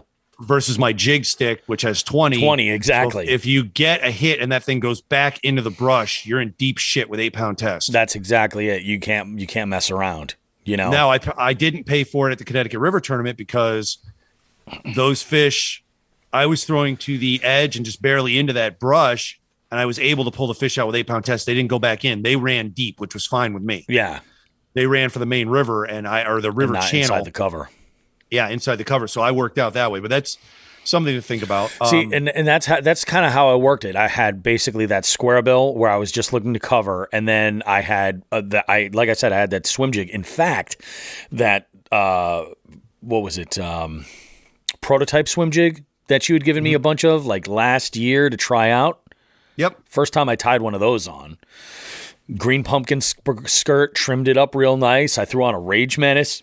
Good looking presentation. But again, like that's what, like the reason why I'll throw a swim jig on is because of the versatility, you know, because you can get by pitching it in a cover, you know? Yeah. And, you know, it's like these hold up. These are I'm impressed. Very impressed. So I was switching back and forth based on how thick things were. Like a lot of what I was doing was kind of tossing that square bill under overhanging branches right up under the bank, and then just starting out quick, stopping it, and then starting it again quick to get a little bit more of a just where I could kill it, you know, but before it started to float too much, I just started up again. And that's when I noticed that I got that one follow, but I didn't get squat anywhere else. But yeah, in the deeper stuff, yeah, I was throwing a jig in all that stuff as the alternative, but definitely switching out of that underspin. Yep. You know, I gotcha. I don't know. Yeah, I don't know. I read it as, with that drop in temperature, it was going to be a finesse day. Fish weren't going to be moving around a lot. And that's a good point too. Like the drop in temperature is what made you think finesse versus having a situation where you're like, oh, this wind is blowing like crazy. We're power fishing like a son of a bitch. You know what I mean? It's that combination of conditions to try to figure out what it was. I don't think I threw a Ned rig at all, or even a Senko. That was the other finesse because I had rigged up. I had Rig X. Did I have no, I could have tied a Ned rig on, but I had a weightless plastic on my other spinning combo, and I didn't even touch that. It's basically just because I'm like, this is going to be a bitch to cast in this wind. Well, not so bad. Well, what kind of line were you using? You use braid on your spinning reels, right? I do. And on that one, it was the heavier of the two. I've got 20-pound braid, and I've got a 9-pound leader on that. Yeah, I've got a 9-pound fluoro leader. Like, it's not. I think you would have been all right throwing that around. Yeah. But again, like, because of the wind, my thought was immediately like, yeah, moving. Slowly moving, but moving,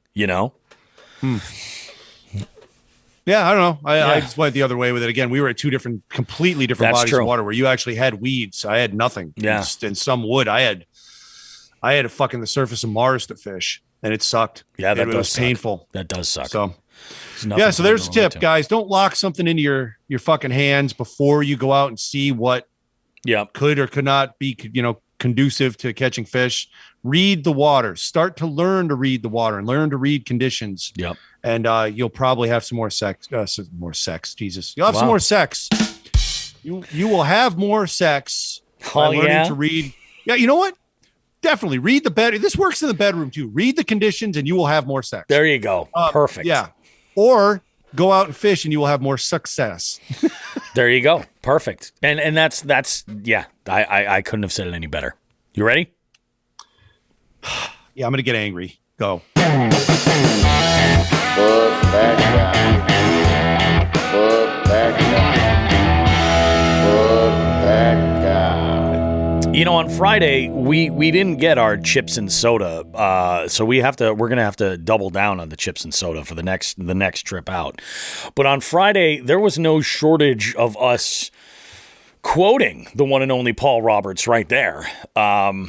While we were out on the water in this local, heavily pressured body of water that people just love. I think we've kind of we started calling it Congamon Junior, I think, officially. Yeah, I mean, Lake Congamon is a 3-basin body of water that straddles the Mass Connecticut line. I think the lower basin's in Connecticut. And Congamon gets hit with more recreational boaters and tournaments together than I know of any lake that does. It's like the biggest body of water we have here, Yeah, it's got close access to some highways, so people are constantly pouring in there, and Congamon gets rough. Yeah, this body of water is nowhere near as big, and it still gets the recreation though.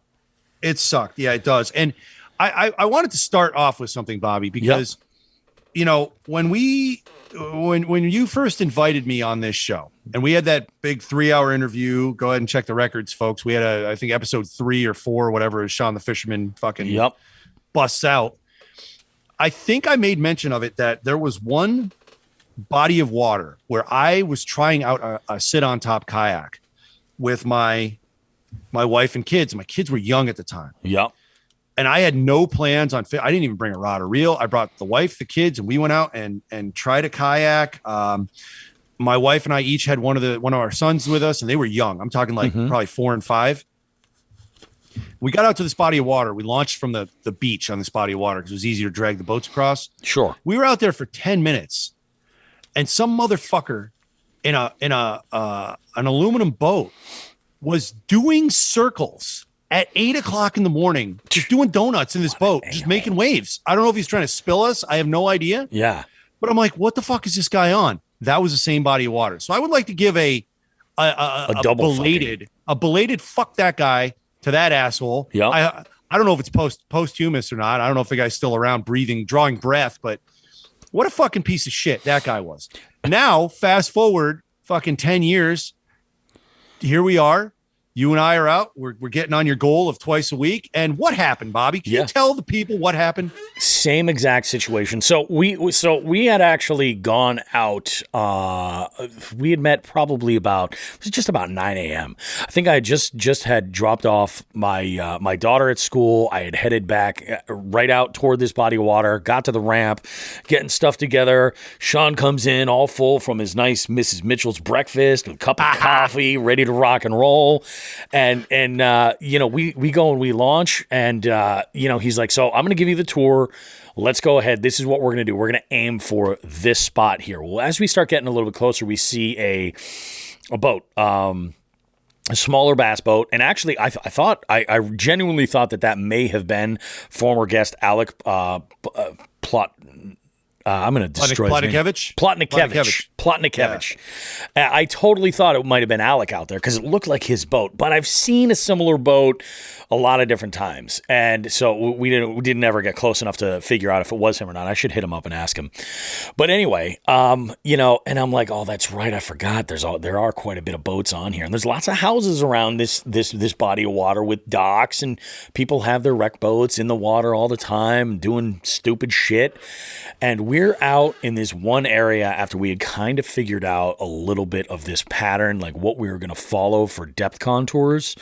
And we're just minding our own business, doing our thing. And this other boat, it was, I didn't even get a good enough look at it, comes like flying out on plane from the launch area straight through to where we are and does the exact same thing. It's just like blowing donuts around, just boom, boom, boom, boom, boom. And then takes back off. Yeah, and then just never to be seen again. Like nobody knows. Now, boat one, I believe, had 2 occupants, and if I'm right on this, I thought it was a V-hull. I don't think it was a bass boat. I think it was a V-hull. The bass boat guys were fine. The first 2 bass boat guys that had the mistaken identity, they were fine. No problem. They were fine. They did their thing. Most of the time, they were on the trolling motor. Didn't bother us. We didn't bother them. Yep. Even said hi to them. Yeah. The V-hull guy or V-hull guys, we'll call them shithead and shitface. Yes. They fucking were trying out the engine, I guess. I don't know, trying out the motor. They just ripped in, did a huge circle, looked at everybody, ripped out. They weren't close to us, thankfully, but it was just pointless. Like, what the fuck are you doing? This lake isn't that big. You can fish it all with a trolling motor in an hour and a half. Like, what easily. The fuck is going on here? You don't need to get on plane for shit. There's no big run. Like you don't need to worry about that. So these guys take off, and the residual effects where you have a boat that comes up and basically rips everything to shit. You're basically now at this point you're just rocking with the waves that are just chilling right behind you. And I'm like, holy shit, you got to be kidding me, man. What was the point? Like, it's not like they got there and fished. They did nothing. No. No. They had the fucking throttle open. Yeah. As if they were trying to beat several fucking professional bass fishermen to a quote spot. unquote the honey hole in a tournament. Hole. There was like 50,000 on the line. I mean, they fucking that level of like drive. So there's this one guy, and then we have, and I may be forgetting another one, but this one specifically gets me. There was one spot specifically, the one point of structure that Sean had mentioned we should hit before we had gone out, or hit before we leave, and we had to make a little bit of a pedal to get over there. So we did. We get over there, and everything's going great. And then we have this other freaking glitter rocket come by us on plane. Zipping right by, and these guys, I think they stopped and fished, if I'm not mistaken. I think they did fish that other end of the pond. But again, like, there is no point for you to get to your spot that fast. You know what I'm saying? You can idle over, and I think the point of us bitching about this, just so we're clear, we are not against bass boats. No, neither of us are. No, not at all. There's a time and a place.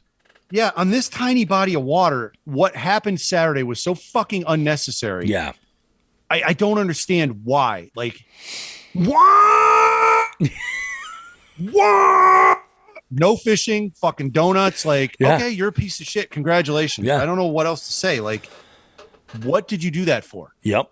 And this What did is you do that for? this is one of those bodies of water that is small enough where there's a lot of people who will fish with kayaks. There's a lot of people who will go out on paddle boards. They'll, there's like I said, recreation. You see pontoon boats out there, like people just partying. I mean, geez, we saw a spot which looks like it's like a remote party spot or some kind of a prison camp of sorts. I don't know. I said sex dungeon, but Sex dungeon. That's what it was. That's what it was. And it could be. I mean, they've got electricity there. It could be. But while we're out there, we're noticing we're like so with the size of and we should really look this up, the acreage of how many acres this body of water is. I'm gonna actually look it up. Well, we don't have to because people will know where it is. Yeah. We don't have to blow it because this will be our little dude, we're going to have an endless stream of FTGs all summer from this. 100%. It's only 155 acres. That's it. Tiny. Yeah, it's not huge. And I mean, it takes us a few minutes to, pedal in our pedal kayaks from the launch out to where we were. You don't need to go 45, 50 miles an hour on this body of water to get where you're going. Like there's a chance that if they had come around that one corner and we were in the middle of the lake, they could have hit us. Oh, it's exactly. So small. Yep, exactly. I don't know. I that was uncalled for. There was some bullshittery and fuckery and fuck those guys. A lot of douchebaggery happening on that 155 acre body of water. Yes. MFs. So, hey, fuck you guys. And to the glitter rocket community that is conscientious of smaller boats and other vessels that may be out there on the water recreationally or fishing. Hey, thank you for being a little considerate and paying attention. That we appreciate the good etiquette. That's awesome. Yeah, you know what it's similar to, really? Yep. Motorcycle use. Oh, yes. When someone is on a motorcycle, all right. Now, obviously, I'm in a car or in a truck. I always pay attention. I don't want to hit somebody. Motorcycles are everywhere. Correct. Yeah. When I see them in groups riding together, good job, guys. You're not being pieces of shit. Yes. When I see, and it's generally, I'm going to go ahead and paint some people into a corner. It's generally the crotch rockets. It's not so much the Harley crowd. It's the crotch rockets. The crotch rockets love to slip between cars during traffic jams and shit. They are I would say they are the lake lice of the highway. The highway lice. They are. Yeah. Highway lice. And, not even to get into ATV and dirt bike riders. That's a whole nother totally different pile of shit. Yeah. But no, just registered, run-of-the-mill, upstanding citizen motorcycle riders. Their black sheep, so to speak, are the crotch rocket riders that cannot fucking wait their turn and they have to slide between cars or go around them and break down lanes. That's fucking bullshit. Yep. That's where I get pissed. Yeah. Yeah. They're putting everybody else at risk for whatever because they can't wait in traffic like the fucking rest of us. We have just openly admitted that we are the oldest human beings on this show. That's not a secret. We got some years. Bottom line. Yeah. Irresponsible vehicle owners, stay the fuck off our lawns. Exactly. I was just going to go. Good for you, man. I was just going to go. Stay the fuck off our lawns. So with that said, let's go ahead and shift gears. We got some tournament updates for you guys. A whole lot to talk about. Here's that Darth Rocky music for you. Where is it? Where's the wedding? Oh, it's here. I don't hear it. Where's my drums? There we go. I got the drums. All right. We have a lot of tournaments to go over. I am going to start with the ones that are done. How about that? The completed ones. Yeah. All right. The Eastern Division for Massachusetts Kayak Bassing had their third event over at New Bedford Reservoir this past week. And starting with fifth place, Joe DiDeo hit fifth. I did not get the numbers. I wrote down the finish, but not the numbers. So pardon me, I'm a piece of shit. I did the same thing for the Western Division. But Eastern Division, fifth place, Joe DiDeo. Great job. Fourth place, Don Davis. Third place, Steve Hedges. Second place, Dominic Eno. And first place, Ken Wood. Ken can fish. All those guys can fish. All those guys can fish, yeah. I want to say Ken hit 83 inches for his bag. Does that sound right? It was a low 80s, but no. It was a rough day for everybody again. Nice job. They got out there, they kicked some ass, and I guess New Bedford Reservoir was a fucking wave pool. So, congrats everybody. Over in the Western Division, we had a visiting angler from New Hampshire. Normally doesn't fish with us. A big name regional angler that dropped in because that East Washaken where I fished is this guy's bread and butter. Yep. Jake Angulis from New Hampshire, who has made a name for himself. I believe he was EKF Angler of the Year last year. Jake can fish deep, clear water. I don't think like anybody I've ever heard of. So he finished fifth. He was on East with me. Fourth place was Chris Tai. He's from out East, I believe, out in the Boston area. I apologize, Chris, if I don't know exactly what. It's either Boston or near between Boston and Worcester, but he drove out for the event. He finished fourth. He was over on the west body of water. Dan Johnson also on the west. He finished third. Dan put up a 20 and a half. Nice big fish. Looked fat. So they were feeding up well in that west pond. This one I want to make special note out of because he's one of our jig heads. And he's a guy that has made that transition. As of this week, has made that transition from recreational angler to competent competitive angler because he's just constantly built on his skills. He's always got an open ear. He's always asking questions. And most importantly, he is always ripping butts. Always ripping butts. Always ripping butts. Pretty sure I saw him on the East before I vanished for the day, before I went to my den and hibernated. I'm pretty sure he was lighting cigarettes with other cigarettes. So he might have gotten through 4 packs just in that 8 hours. Dude, that's like $85 in cigarettes right now. Are you kidding me? It was probably 185. Whatever he won on Saturday, he fucking spent on cigarettes. And you know what? It worked. It's your gig, dude. Gravy Fishing. Fucking congrats on your second place finish. Finishing in the money. Yes. He put up 80 plus. He was the only guy on the East Lake to do that. He killed the East Lake. Jake had 72, I believe. And then Gravy had over 80. So he made the absolute most out of some shit conditions. Congratulations. Great job, Gravy. You've been waiting for this. And man, it was I said during the post-tournament gathering, I said this was his career day, and it really was. So definitely was. To him. First place, another career day. Yeah. Nelson owns that West Washaken Pond. We might as well start calling that Nelson fucking Pond. Nelson Reservoir. Nelson Reservoir. He put up 93, I think, last year. That wasn't enough for him. He put up 98 inches. That is a Massachusetts Kayak Bassin Western Division record, and he broke his own Western Division record from last year. 98 inches. He had 2 bass over 20 inches, one of which was fucking 22 inches and looked like it ate a fucking small child. The other one was 21 and a quarter. Jesus. And then he rounded it up with 3 18-inch nibblers. So for you weight folks, people that are really still subscribing to weight, which, come on, it fluctuates too much. These are pre-spawn fish. I saw the pictures on all of them.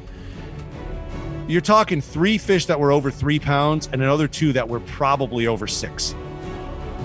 Jesus. That's what Nelson did Saturday. To us. He did it to us. Amazing. I took a nap. That's what I did. Hey. I said, this is not my day. This is Nelson's day, and this is Gravy's day. I'm out. So congratulations to everybody in the Eastern and Western divisions. You guys fucking really made the most out of a really, really shit set of conditions. I don't have much else to say, really. I mean, I finished where did I finish? 13th. I sucked balls. So not my day, but man, it was some other people's day. You managed to finish. Wait, how many anglers were there on that body of water? The whole tournament had 21. I finished 21. You finished 13th taking a nap. Yeah, but I know it doesn't mean shit, but like take it into consideration. Yeah, it's not like you came in 20th or 21st, you know. Yeah, but remember, that's the most expensive nap I've ever taken. That's true. So fuck that. Like, I'm good.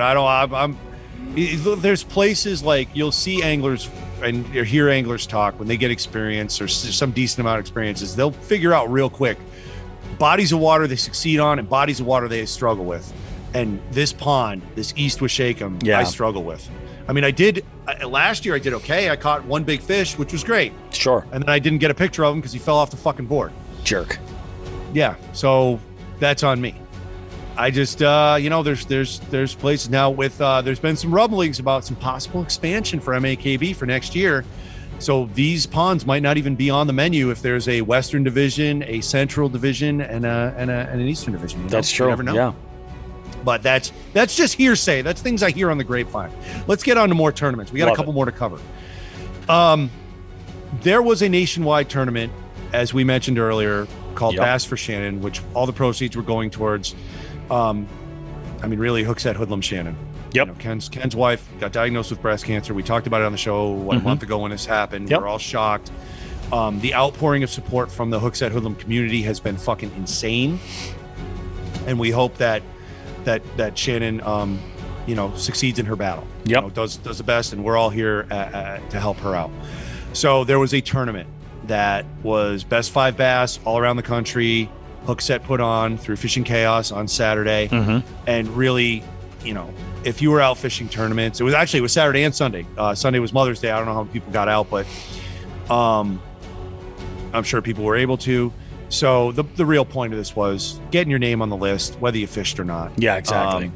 That being said, a lot of people who had tournaments that weekend, myself included, just submitted fish to both. That's the beauty of Fishing Chaos. You can submit fish to multiple tournaments as you go, and it's a pretty simple process. Awesome. The final 5, the top 5 that finished on this, again, nationwide. I don't have the lengths in front of me, but oh God, I forgot his first name. I'd have to look it up. Last name's Stern. Not somebody I'm familiar with. He's got to be a hoodlum. Another Wood. I don't believe it was Ken. Kennedy was third.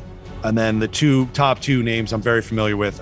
Second was Matt Conant, who fished his KBBT semifinal, I believe, that day on Saturday, which is, I'll get into that in a second. And Nelson finished first with that fucking monstrous bag he had on Saturday. Yeah. Awesome. So congratulations to everybody who was involved in that. I owe an extra donation from my side wager. Yeah, with Gravy. He hasn't mentioned anything about it yet, but I'm gonna be making an additional donation. See, I think I have one with Cody. I think I have to make another $10 or $20 donation. I don't know what Cody did. We have to figure that out. Chances are because me and Cody are both goddamn hippies, we'll probably just say fuck it. We'll both throw more money at it. That's kind of what I'm going to do. I'm just going to take $50 and go like, okay, cool. We should be good. The point of this tournament was obviously to raise money. Exactly. Yep. And they did that in spades. So great job to everyone. And thanks to everyone who jumped in on that. This was the right thing to do. Finally, before I get to the final thing, I made a mention of that KBBT. So the KBBT is a kayak bassing bracket tournament. It's a nationwide tournament where you go one-on-one with someone else in the nation, very similar to the knockout tournament, just national, not regional. And things can come into play where you're a Northeastern angler and you don't have the amount of 20-plus inch bass that maybe Florida does or Texas does. But if you draw someone from one of those states, a southern state, in the first round, you gotta fucking pull your socks up. Yeah. Well, two guys who pulled their fucking socks up, that the names have been on this show out of our mouths numerous times, met in the finals. Matt Conant and Derek Brundle ran through the rest of the country again and met in the finals. We got to get those dudes on this show. I know. I believe Derek won. I can't remember who won the thing. I thought Derek won. Oh, either Matt or Derek won. The one of them, But those two guys, it's amazing to have such high quality anglers, not only in our region but in our state. Yeah, it's amazing. And these are guys we see the Eastern Division sees them at their events if they're fishing their events. This is like saying, hey, my Thursday night golf league. Yeah, it really sucks. I drew Mickelson this week. Yeah, exactly. That's we joke, but that's the reality. It really is where it's at. Hey, fucking, I got my ass blown out by Mickelson last week. I wonder who I got this week. They do the random draw. Oh, great. I got Tiger Woods in 99 at the height of his powers. You know what I mean? Yeah. What the fuck? So that's what we have to deal with. And it's not just Matt and Derek. We have such quality anglers that when you go into some of these tournaments, It's a fucking meat grinder. It's Yeah. like, hey, what body part do I want to lose this tournament? So they, again, one of the two of them is a KBBT champion. The others are runner-up. Great job to both of them. Congratulations. Nice. That's my little sidetrack. Now, we have a Chronic Trips tournament that's going. We do. Yes. We're just over a week into it. We still have another week to register. So if you're interested, get on it. Now, again, I have changed the scoring on this tournament. So it's not 4, 3, 2, 1. 1 being basically a turn-in point. If you've turned a fish in the species, Yep. you get a point for it. Now it's simply 1 point for everybody and 2 points for the lunker of each species. 2 points. Yeah. And last tournament, I fucked up, Bobby Roast Beef. I fucked up big. We made an announcement, and I fucked up my math. I had made mention that Scott Rhodes came out on top. Jerry fucking That's right. Jerry Multi-House gave me a call and said, you might want to check your math, dude. And I did. And I had awarded Jerry a point for the winning rock bass, and it was actually 2 points. Yes. Jerry beat Scott on the tiebreaker. Yeah. I was incorrect. So congratulations to Jerry Multi-House for pulling out yet another multi-species tournament. I mean, are we surprised? No. No, but Not I did surprised. call Scott and say, Scott, I fucked up. Yeah. There was one thing I missed. Mhm. Again, we are working with Fishing Chaos Yeah, to get diligently it scoring Yep. up front. This is something that I track myself. Yeah, this is really, it's a unique scoring, platform that we have that nobody else is really doing. And Fishing Chaos is, I mean, thankfully for us, is entertaining our own creativity and trying to make this work. It's just, these are growing pains, It takes a while. So Yeah. it's not, we're still, again, beta testing the solution they've proposed, and we're working through it. So Yep. bear with me, guys. I'm human. We'll get it. And, I'm part of Chronic Trips. Things happen. Yeah, exactly. So sorry to Jerry. Sorry to Scott. I'm sorry I screwed with your emotions, Scott. Yep. Congratulations to Jerry. And we're on to May. We're on to Chronic Trips. That was Jigs and Bigs. We're on to Chronic Trips. So I'm just going to go with we'll go with top 5. We'll go with top 5. So we have a tie for whatever you want to call 4th or 5th. I don't really give a shit. We have, I believe it's Mr. Sanford and Mr. Odin. They have 4 points apiece. Okay. Mr. Odin's out in, I believe, California, and he's ripping trout out all over the place. Yeah. It's not a day doesn't go by where I don't see a trout from Troy Odin. So good job, Troy. Keep it up. And he's giving me a lot of emails. This is his first tournament. I expect that. And he's in California? I believe so. Yeah. That's awesome. I think he was. He's asking me a lot of questions, which is great. That's what I'm here for. I think all the emails I get from newcomers into the tournament scene are, well, I'm going to ask a lot of questions. Don't be upset. No, you're new. That's what you're there for. Yeah. I was laughing with Ken Wood on the phone the other day. I'm like, remember 3 years ago when I first started fishing with you? It was a fucking text message every 15 minutes. Is this fish right? Did I do this right? Did this, did that, did that? And Ken's like, just turn in the fish, relax. I'm going to say turn in the fish, relax too, but ask me the questions. I'm fine with it. Yeah. It's all good. So Mr. Odin and Mr. Sanford, 4 points each, tied up there at whatever, 4th or 5th place. Tied up next, the next position, whether we want to call it 3rd or 4th. When it comes to ties, there's 2 ways to look at it. I don't really give a shit. But tied up next position, Nelson and Scott Rhodes. Mm-hmm. They got 5 points each. Of course, Nelson's sitting on top with that 22-inch largemouth. And Nelson's winning another category too. I don't know what. I'd have to look. Maybe pickerel? Whatever.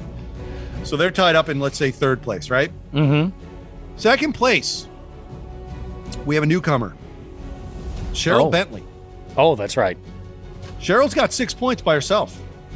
Nice job, Great job, Cheryl. I believe, I'm pretty sure Cheryl jumped in on the Jigs and Bigs tournament. Did. Yeah, she did. And she was asking a lot of questions. She had some trout and smallmouth, and she's up in New Hampshire, and she's now at 6 points, 2nd place. Great job, Cheryl. And then 1st place, do you want to say it or me? Is it Jerry? Jerry Multi-House. Yeah, Jerry Multi-Species House. Look, I want to tell everyone about the strategy of this tournament. Yeah. And this is not a knock on Jerry. Jerry gets it. No. I want everyone else to get it. Go out and catch as many different species as possible. There are no rules with bait or lures for us, as long as it's legal in the state. Yeah. Go out and throw a shiner under a bobber if you're having problems catching different species. Jerry's only winning one category. That's it. Yeah. I think because he's the only person I believe that has a northern pike turned in it. I don't think it's that big. Yeah. That's it. The diversity. Jerry gets the game. Yep. This scoring and this tournament is set up not to catch the biggest fish. That's a bonus. You're going to get your points on catching the most different species of fish, the variety. Exactly. Get out there and do it. It's the same thing for jigs and bigs. You don't need to be, Derek Brundle or Matt Conant. You don't need to go out there and catch 22 and 21 inch bass regularly. If you go out and catch, if you're a bass angler, you're gonna catch pickerel. If you're in the Northeast, you got a possibility of catching pike. They eat the same lures. They go after the same shit. You're gonna catch crappie. You're gonna catch bluegills. You're gonna catch yellow perch. Yep. Do that. Take those pictures. Get them down. Just do your thing. And then if you're having problems catching something else, maybe then you tweak stuff up about halfway through. Yeah. You got a whole month to do it. So, go out, do your thing, and then fill in the blanks later. That's the only advice I can give you. But great job to Jerry again. Jerry gets it and he flourishes in these things. I think Jerry also has a variety of water bodies around where he lives. True. But he's also not afraid to travel a little bit. Yeah. And if he doesn't have a small pond or something next to him that has northern pike in it, he'll travel to go get some. Yeah, exactly. So good for Jerry. Awesome. Again, for April, the Jigs and Bigs tournament, congrats to him. Congrats to Scott for second. And everybody else who placed. Those were the only two I kind of fucked up on. But I'm human, so I apologize to them. Kick ass. Chronic Trips, folks. Get out there, catch some fish. Get in the salt if you can. We got the stripers moving up the coast. Did you see those pictures of Todd Grubb put up the other day? Oh, yeah. Yeah. Amazing. He's fucking on them. Yeah, he's got the stripers are moving up. And if the stripers are here, the bluefish should be close by too. Yep, it's all happening. Get out. Yeah, get out and catch some fish. So that's my Dothraki wedding. I love it, dude. I love it. I do have, actually, believe it or not, I have some tournament info for you guys. Whoa! Yeah, shockingly enough, I want to give a couple of shout outs today. Job well done to two very, very close friends of the show. The Slay Nation had one of their Connecticut tournaments over the weekend, and the one and only Wild Bill Fishing. Wild Bill from Hooksett Hoodlums took it. First place win. Now, the big question on that one, did Bill talk shit beforehand? I don't believe that he did. I think he just went out and he fished, and which I think says a lot. That's how tournament fishing is. You go into it on like there's tremendous lows and unbelievable highs also. Like the potential is there every single tournament. That's just the way it is. And congrats, man. He did it. That's awesome. So he did not stroll into the captain's meeting like Larry Bird at the 87 3-point contest and just walked in and said, all right, which one of you is finishing second? I'm not going to say that thought wasn't in his mind at some point, but yeah, not to my knowledge. Yeah, he didn't. I'll say that he didn't verbalize any of that at the captain's meeting. That's good. He's learning. He's learning. You know what? He probably got that tournament insurance from fucking Bagstern. Yeah. I bet you he did. That Bagstern insurance comes in really good. And look, this is it paying dividends, Well, we'll have to look for that sponsor logo on his next jersey. I heard the Bagstern logo is a crudely drawn penis. It really is. Yeah, 100%. The other person I want to give a shout out to, same tournament, came in third that tournament and got the lunker, was Delirious. Nice job, Delirious. Excellent. Delirious angler. Yeah, so it was a great tournament. Slay Nation, they run a bunch of trails all over the country, and we've got friends that compete with them. So it was pretty awesome. I was very, very excited. What was it? Was it Saturday night? I think it was Saturday night. I was on Instagram and I saw some pics on Wild Bill's, and he's like, yeah, just I couldn't believe it, and then he and I went back and forth texting. He gave me some of the info, and then lo and behold, on Delirious' story, he's just like, yeah, he's like, I got the lunker, which broke his PB, by the way. Nice job. That's awesome. That's a great feeling. And then he placed third for the tournament overall. So, I mean, D made some money. Wild Bill made some money. That's awesome. Congrats, guys. Yeah. Good job. Freaking huge. Nice. So, guys, we're going to wrap things up right here. We're going to take a short break. When we come back, we got the one and only Matt Thayer from Klondike Custom Creations. We talk everything from wood to wire to coffee to breakfast. I mean, you name it. We talk all about it. Check it out. It's a doozy of an interview. I'm going to leave it essentially uncut because I think it's that good. It was a great discussion, so great stuff coming up. We will see you on the other end of that, guys. Don't go too far.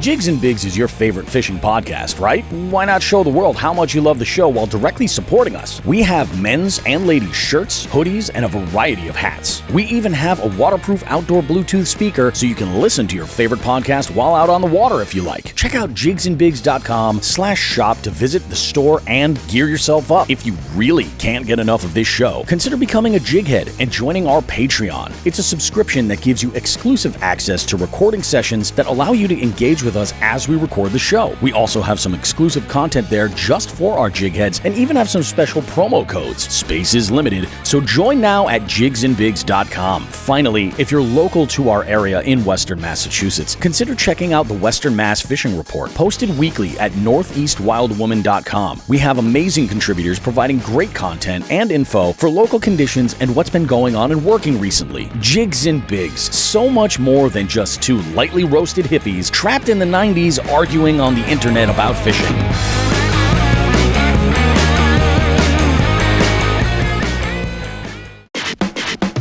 Alrighty, guys, it's Bobby Roast Beef back with our interview segment. In the beef seat this week, we've got a returning guest.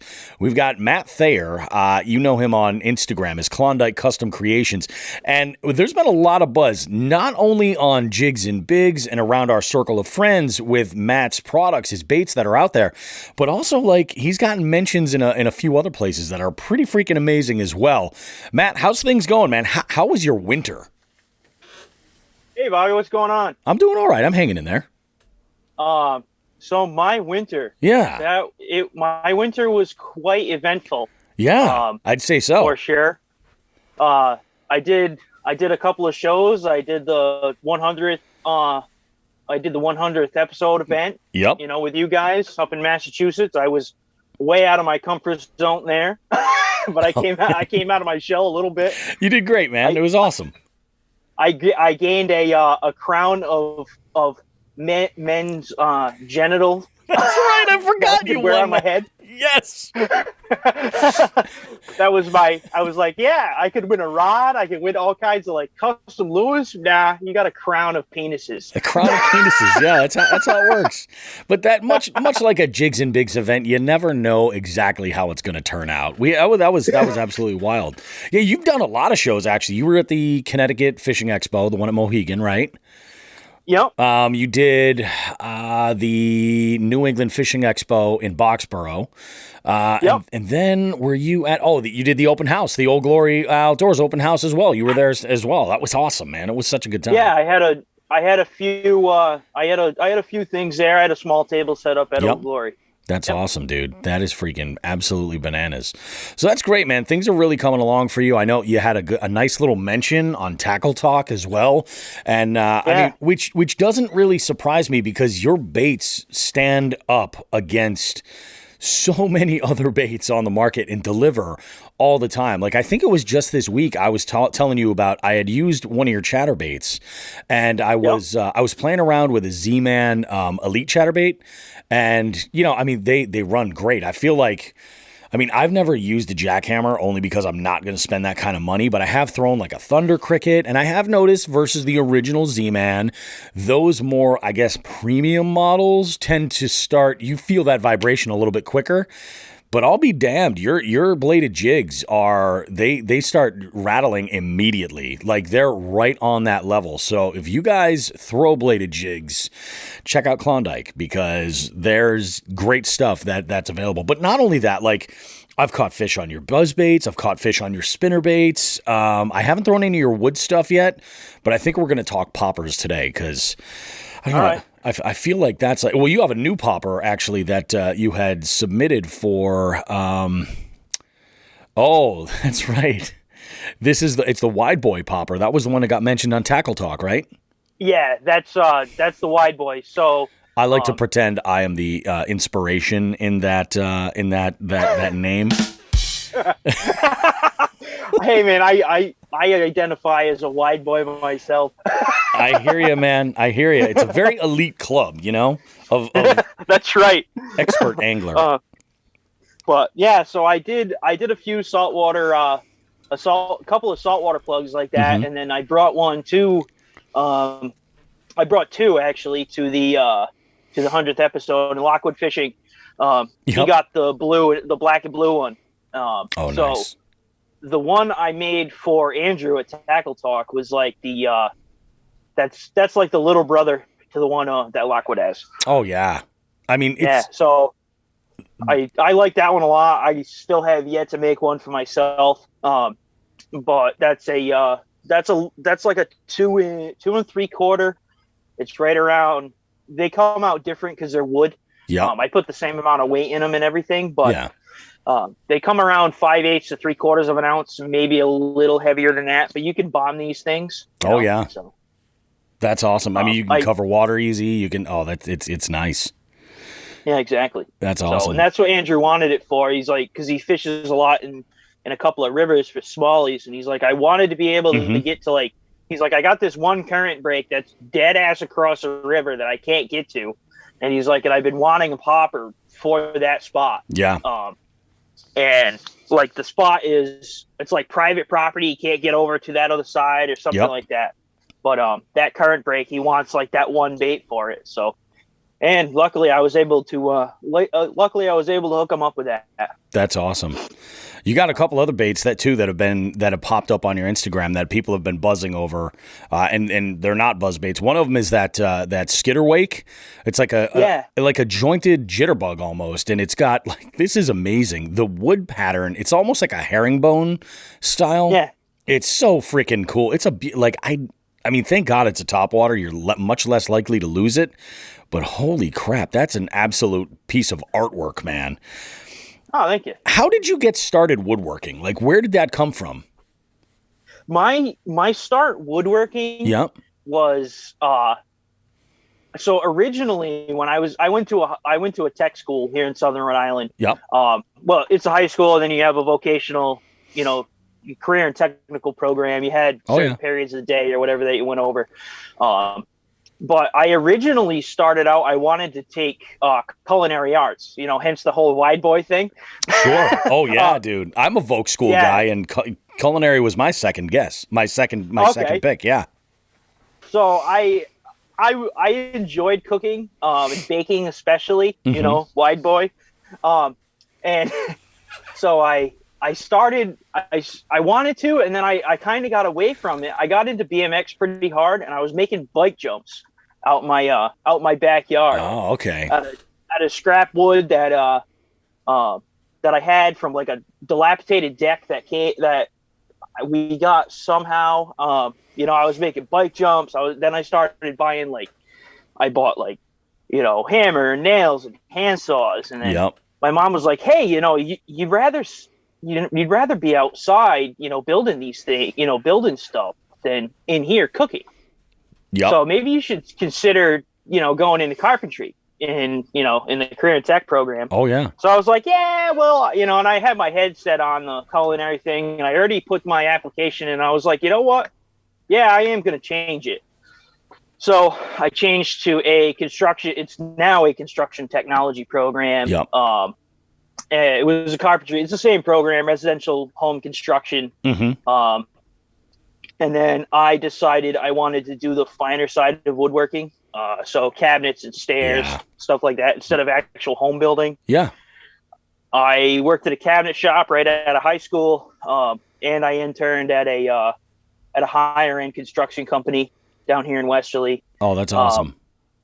And then I went to cabinet shop, and I realized it wasn't what I was going to, what I was promised. I was running a machine all day. Yeah. I was just running a saw, cutting hardwood floorboards and then putting them on a pallet. Yep. And cleaning up basically, or loading a CNC machine. That's all I did. So I left there, and then I dwindled in the residential remodeling construction type deal for a couple of years. And then I went to, after I decided, I was still looking for schooling. I wanted to go to school after still to learn a lot of the finer side of stuff. I was Sure. looking at Vermont Woodworking School, then there's North Bennett Street School in Massachusetts. Yep. There's Connecticut Valley Woodworking School, and I was like, I can't really afford to just go move or live on campus somewhere. Yeah. And I found out about Iris School of Technology and Trades, and that's a 2-year boat building and restoration program Oh, no kidding. in Newport, Rhode Island. So Oh, that's great. for 2 years, I learned how to build wood boats. That's freaking awesome, man. Like now this whole time that you're doing this, you've got this passion for fishing. And at what point was it that you kind of put the two skills together and you're like, oh wait, I can make really, really fine woodworking, top water baits and all sorts of great, I can utilize this for my other passion in life. Like, where did the two roads meet? So I was in, it was while I was in trade school. Mm-hmm. I had thought about it. I was like, and I've had a lot of buddies that, saltwater fishermen. They're like, oh, dude, you got to start making plugs and you got to do this. And, and then I was like, yeah, I could, but, that's an expense. And there's a whole bunch of different learning curves. Oh, yeah. You got to airbrush and clear coat. And Yep. then it was like, I got into it, I got a lathe and I'm like, I got a lathe. I'm going to turn myself a spook. I'm going to put ice screws in it, and I'm going to see how it works. Mm-hmm. And it didn't work fantastic. It was straight black. I put 2 like BBs in it. Yep. And super glued over them, and it had a rattle. That was cool.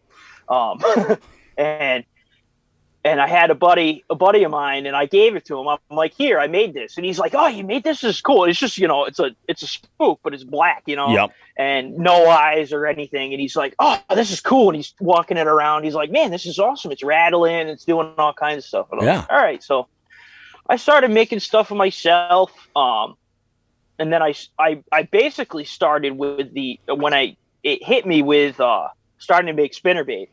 So I started making spinner baits because I was night fishing a lot. Mm-hmm. So I couldn't find like the Strike King like midnight special or whatever. They just weren't doing it for me. Yeah. So I started getting like 1/2 and 3/4 ounce pre-made bullet head spinnerbait frames, painted black, mm-hmm. and big number 7 and number 8 Colorado blades, buying pre-made skirts and building them myself.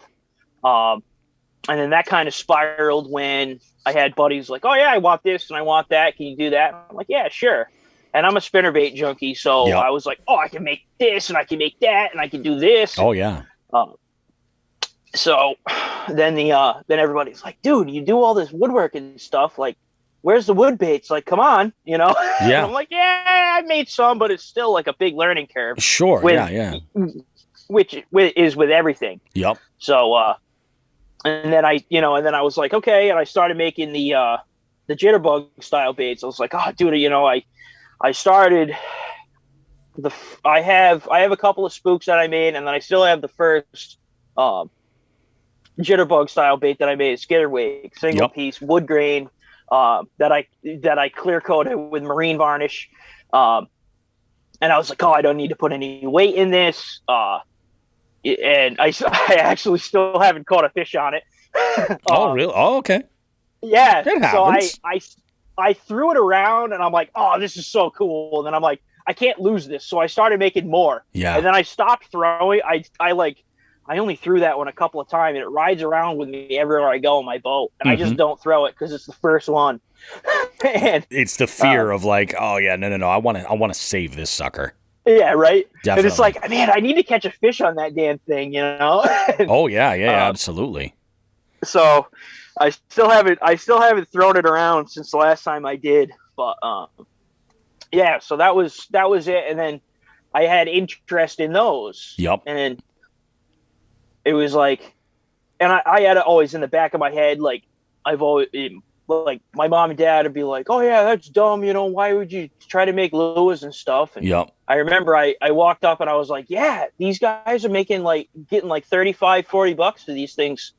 And my father's like, holy shit, you get $40 for that thing instead of a cutting board? Why don't you make them things? Yeah. And I was like, well, here we go. That's how it is, man. I got the old man's approval. Hell yeah. And yeah, it kind of snowballed. And then I like to make all sorts of things. I have such ADD when it comes to making things. It's incredible. Oh yeah. So I want to make all the baits. So somebody's like, "Hey, do you make this?" And it's like, "No, but I want to try." Yeah. And that's just how it started. So it's so funny, like when you're in business and you're doing, you have a product or a service or something, and you have another passion, and the two things kind of come together. Like there has to be like referral work where somebody picks up one of your wooden baits and they're just like, "This looks amazing, blah, blah, blah, blah, blah. Hey, I need a banister for my stairs. You think you can hook me up?" Something like that. Like one hand needs to watch the other at some point, or if it hasn't already, I'm sure that it will soon. You know what I mean? Oh God, yeah, it's happened. Yeah. It's happened many a time in multiple realms. Like a cutting board and stuff. And then I'll make cutting boards or whatever, and I'll go deliver a cutting board or do a project for somebody, and then I'll be like, yeah, my newest thing is I make fishing lures, and I'm like, oh really? And everybody's father or everybody's son or they fish. Especially in Rhode Island. In Rhode Island, it's like, yeah, I surf cast and I have a boat. I go out in somebody else's boat, whatever. And so it's happened a lot for sure. That's freaking awesome, dude. That is absolutely killer. And it's crazy. Like you had mentioned, like you said, you're a spinnerbait junkie. Like we had talked about the idea of doing something down the road where we do another live event, and have some people get together. But I think one of the elements that, and you helped sort of spawn this idea, was the plan of doing a clinic on a specific technique, and really getting into the details. And spinnerbaits, I'll say this about spinnerbaits. They're classics. They've been around forever. But what I've found is that there's a group of folks that absolutely love them, and it's almost like a cult. Like it's like Jeep owners, you know what I mean? Like they just love them and they're never going to change it up. But then there's other people who are just, and I was definitely in that group for a long time where I'm like, I haven't really ever seen the performance on them. I just kind of ignore them. And that's been changing over the last handful of months. Actually, I say last handful of months. It's really been changing since last fall when I started throwing a couple of your spinnerbaits. And I started to take the time to invest in learning the right conditions to throw them in and everything else. And it also helps to have a good quality bait that runs nice and straight, and is loud and gets the job done and has options. Like, what is it about spinnerbait fishing that you love, aside from, they work for you and they catch fish? Like, what was it that kind of got you hooked? Like, do you have a good spinnerbait story? My best, I don't know. I mean, I fish with a bunch of old guys. Yeah. I started off with a bunch of old guys. Those are the best guys. Yeah, right, exactly. And then everybody and their brother threw a spinnerbait back in yesteryear. And it was like, you throw a spinnerbait, this and that and the other thing. If it's windy, you throw a spinnerbait. Yeah. If it's not windy, you throw a spinnerbait a little bit and then you switch to something else. See if they'll bite it. You know what I mean? And it's like, because I learned right as I started, it was like, I started from the bank mostly, and then in my canoe. But it was like, that was it's kind of a weedless presentation. It's not totally weedless, but it comes over cover. It comes through grass really well. Yeah. So I started off the bank, and it was like, that was my moving bait. It was a spinnerbait and a Senko. Yeah. You know what I mean? Off the bank. That's what I did. And then, as I progressed and I got started on the whole boat deal and all that kind of thing, it stuck with me. But I gotta say, my best spinnerbait story would be the first ever tournament I won. I was a co-angler on the back of my buddy's boat that got me way into tournament fishing. Chad, I'll send him the podcast. He'll be all excited that I mentioned him. But nice. We were out of if it was our home body, like if you asked us both a home body of water, it would be this one. He's now in Florida, but we were out and it was a smaller tournament. I don't know, 8 or 10 boats, I think. And, and we're gonna go out. We're gonna go win. That was like the thing. We were the two local guys, and then another one of my buddies. He fished. I got him into it, and then that guy, his father, was a father and son team. His father worked with my dad at the time, which is pretty cool, and they were good buddies. Nice. So, anyways, we're the local guys, this and that. We're gonna go catch them. So we started out slow, this and that. We started on a spot that thought we had blistered them in this one spot. All right. The week prior. Yep. And we left them. We're like, okay, we're leaving them right there. We'll go find some other stuff. And we caught some fish somewhere else. And we started there. I caught a dink on a jig off a rock. And it was like, that was it. We stayed there for 45 minutes or so. Sure. And we got up and moved.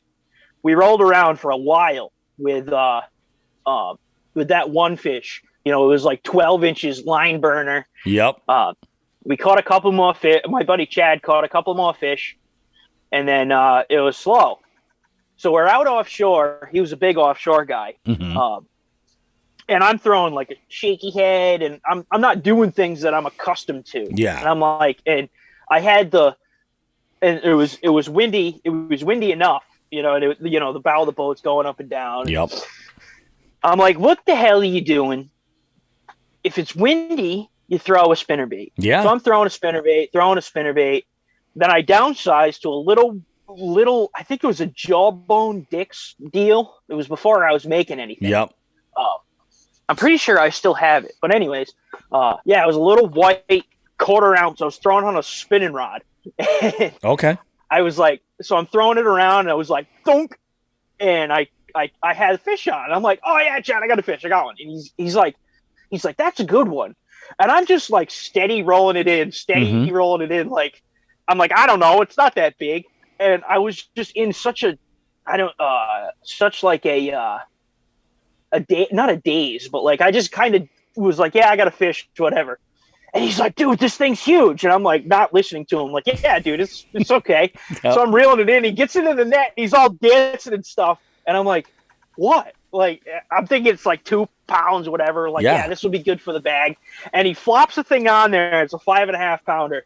And I was like, holy shit. Yeah, that thing is big. That's awesome. And I'm like, biggest fish I had caught in a tournament, ever. And I had struggled fishing tournaments with him. This was my first year fishing tournaments. I had struggled in the past from the back of the boat. Like, I go out fun fishing with Chad, and I couldn't catch any fish in a tournament. And then I finally got that thing, and I'm like, wow, this is awesome. We're taking pictures. And oh yeah. Another guy, we were all excited after it set in, like, holy shit, I just caught this fish. The guy that was running the tournament, we had both known him, and he goes, hey, what did you catch? And we were friendly with him, and my buddy Chad goes, it was nothing. It was just a big pickerel. And the guy Derek goes, fuck you. Nobody takes pictures of pickerel. That's a good point. And he's like, no, that's Pat's new PB. And he's like, oh my God, you got to be kidding me, this and that. And he's on, and Derek was casting. Yeah. He was throwing a crankbait offshore, and he's like, every cast I'm catching pickerel, and then you catch that thing. But yeah, it was on that little white Dix, whatever, $2 spinnerbait. Yeah. And then we were trying to find a limit. He caught another one. We had 4 fish. I think it was 4. And then I caught a 2.5 pound smallie on that same thing. I remember, it was like, and that filled the limit. We had like 17 pounds. Yep. And we crushed everybody. We had like 17 pounds for 5 fish with 1 dink. That's and not bad. Everybody, nobody else came in with a limit. Second, nice. Yeah. Second place was like 6 pounds for 4 fish. Holy we shit. had 17. Yep. Oh my God. Good for you, man. I know. That's freaking great. And you want to talk about a confidence builder? It's windy, throw a spinnerbait. Duh. That is crazy. Yeah. So that was that's like my spinnerbait claim to fame, pretty much. Awesome. That's awesome. I have a buddy of mine who will throw a spinnerbait no matter what the conditions. And, I mean, he's the same thing. In fact, the spinnerbaits that he likes are the $1, like quarter-ounce spinnerbaits, usually either a chartreuse or a whitened chartreuse, the Walmart specials, I don't even think they have packaging. You just buy them loose. And you buy them loose and the UPC code is wrapped around the hook. Yep. And I mean, that's his claim to fame. And I'm like, I'm trying all these different things. I'm reading so much into, blade size, type, color, everything, like all these different factors that roll into it. And he's just like, no, man, this is just what I throw. Yep. Those things work. I threw those a lot. Yeah. As I started out and everything, especially on the bank. Yep. I was throwing those on the bank because they were $1. You know what I mean? And you can afford to lose them if you do lose them. It's exactly. Yeah, exactly. Especially as a bank angler, and that I find is like the biggest difference. Like I lose infinitely more baits fishing from the bank than I do when I'm in the kayak. If I lose a bait while I'm in the kayak, it's not that I lost it underwater. I lost it in a tree. It got wrapped around and I couldn't. Some wily cast or something like that. I lost a swim jig this last Sunday. When I was doing the knockout tournament, and I was just like, you've got to be shitting me. I'm like, but I had the same chatterbait tied on all day long, which that's like spinnerbaits and chatterbaits for me have always like historically been the bait that I lose the most. It's almost a donation, Exactly. It's crazy, man. Exactly. But yeah, I mean, I've finally started seeing some results throwing them, and I'm starting to pick it up. And you're right. Like, I don't know what it is about the wind necessarily. I suppose in my mind, I've always kind of known that a moving presentation and wind period is a good move, Right. But so you're something magic about it. Yeah, exactly. And then it stirs, the wind will stir up bait fish. Yep. If there's bait fish around, up higher in the water column, it'll stir those around. It'll get things going. Fish like the wind. They like the current that it brings, especially like in the summertime if it's adding oxygen to the top of the water. That definitely helps. Yeah, you know what I mean? And I throw one all the time. Like, I mean, if it's slow and it's like, and if it's flat calm, I still throw one. But it's like, okay, I'm not getting bit on this. Swim jig or, some kind of worm or regular jig or whatever. But, and that in the flat calm, sometimes a buzzbait does it for me too. But anyways, I throw the spinnerbait all the time. It's a confidence thing. Yeah. No, makes sense. The amount of times that I've had a rough day in the water, or a rough tournament or anything, and it's like, okay, you sit there and you slow crawl a spinnerbait, you just roll it around. Especially when it's windy, I'll sit there and I tell myself that same thing I told myself in that tournament that I won. It's like, it's freaking windy. You're not doing anything. What's the bait that you're gonna throw? A spinnerbait. Yep. So just sit there, glue it in your hand, and start throwing it. The wind, you want to make a lot of noise. There's a lot of noise on top of the water, so you want to make a lot of noise on the bottom, kind of deal.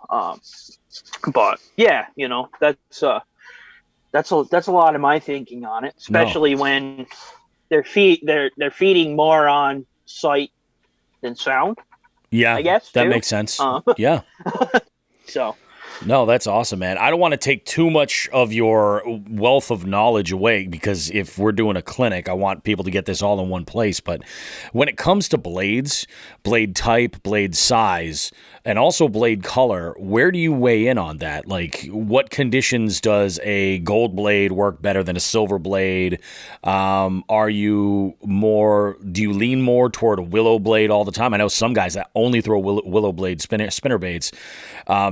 Just because they're not too over the top, or I know some guys that are just like, if I can do a mixed match where I have one Colorado and one willow, the two together, that's the way to go. Like, actually, build me, like, what would be your ideal spinnerbait? So So first off, I have so many theories and so much information that could be bullshit or could be true on spinnerbaits in my mind. I could talk about it for like, days. But I could get down to the nitty gritty of like wire size to the point of vibration to like tapering wires. Like I'm a nutcase. So don't worry about that aspect. Okay, that's good. That's good. But so when I'm throwing a spinnerbait, it's usually a single Colorado spinnerbait.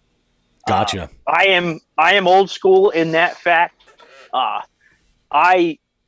The single Colorado spinnerbait has caught so many fish for me. It's historically caught so many fish for people. Yeah. It's incredible. I do also throw a double Colorado a lot. Yep. That's another one of my favorites. The double Colorado allows for it to run shallower. So more of an offshore bait is a single blade. You can get them to flutter really well on the drop. But a double Colorado rides high in the water column. You can burn them or you can slow roll them. And I have slow rolled the double Colorados. You got to downsize your blades a little bit, upsize your head size. Then you can throw them offshore. But shallow water, double Colorado or a single is great. I like the positive feedback that it gives. Yeah. So it sits there and you can really feel it vibrate in your rod tip. When it's similar to a chatterbait bladed jig bite, you feel that blade stop and you set the hook, whether it's on a log or on a fish. Yep. That's just how it goes. But yeah, that's my big thing. So double Colorado combination would be a number 3.5 and a 5 tail blade. Yeah, so that would be my ideal blade size on a 1/2 ounce head. Yep. I'm gonna say green and copper blades. That's what I would say. Yeah. Would be my favorite combination, double Colorado wise. Single Colorado would be gold with a gold blade. Straight gold. Oh, okay. Now, does the blade color, like, are there different, do you feel like there are better conditions that lean one way or another? Like if you've got, sunny skies versus cloudy skies, are you throwing silver versus gold or copper? Or like, is there something that kind of rides right in the middle that you think is good and kind of plays both conditions? Absolutely. So, all right.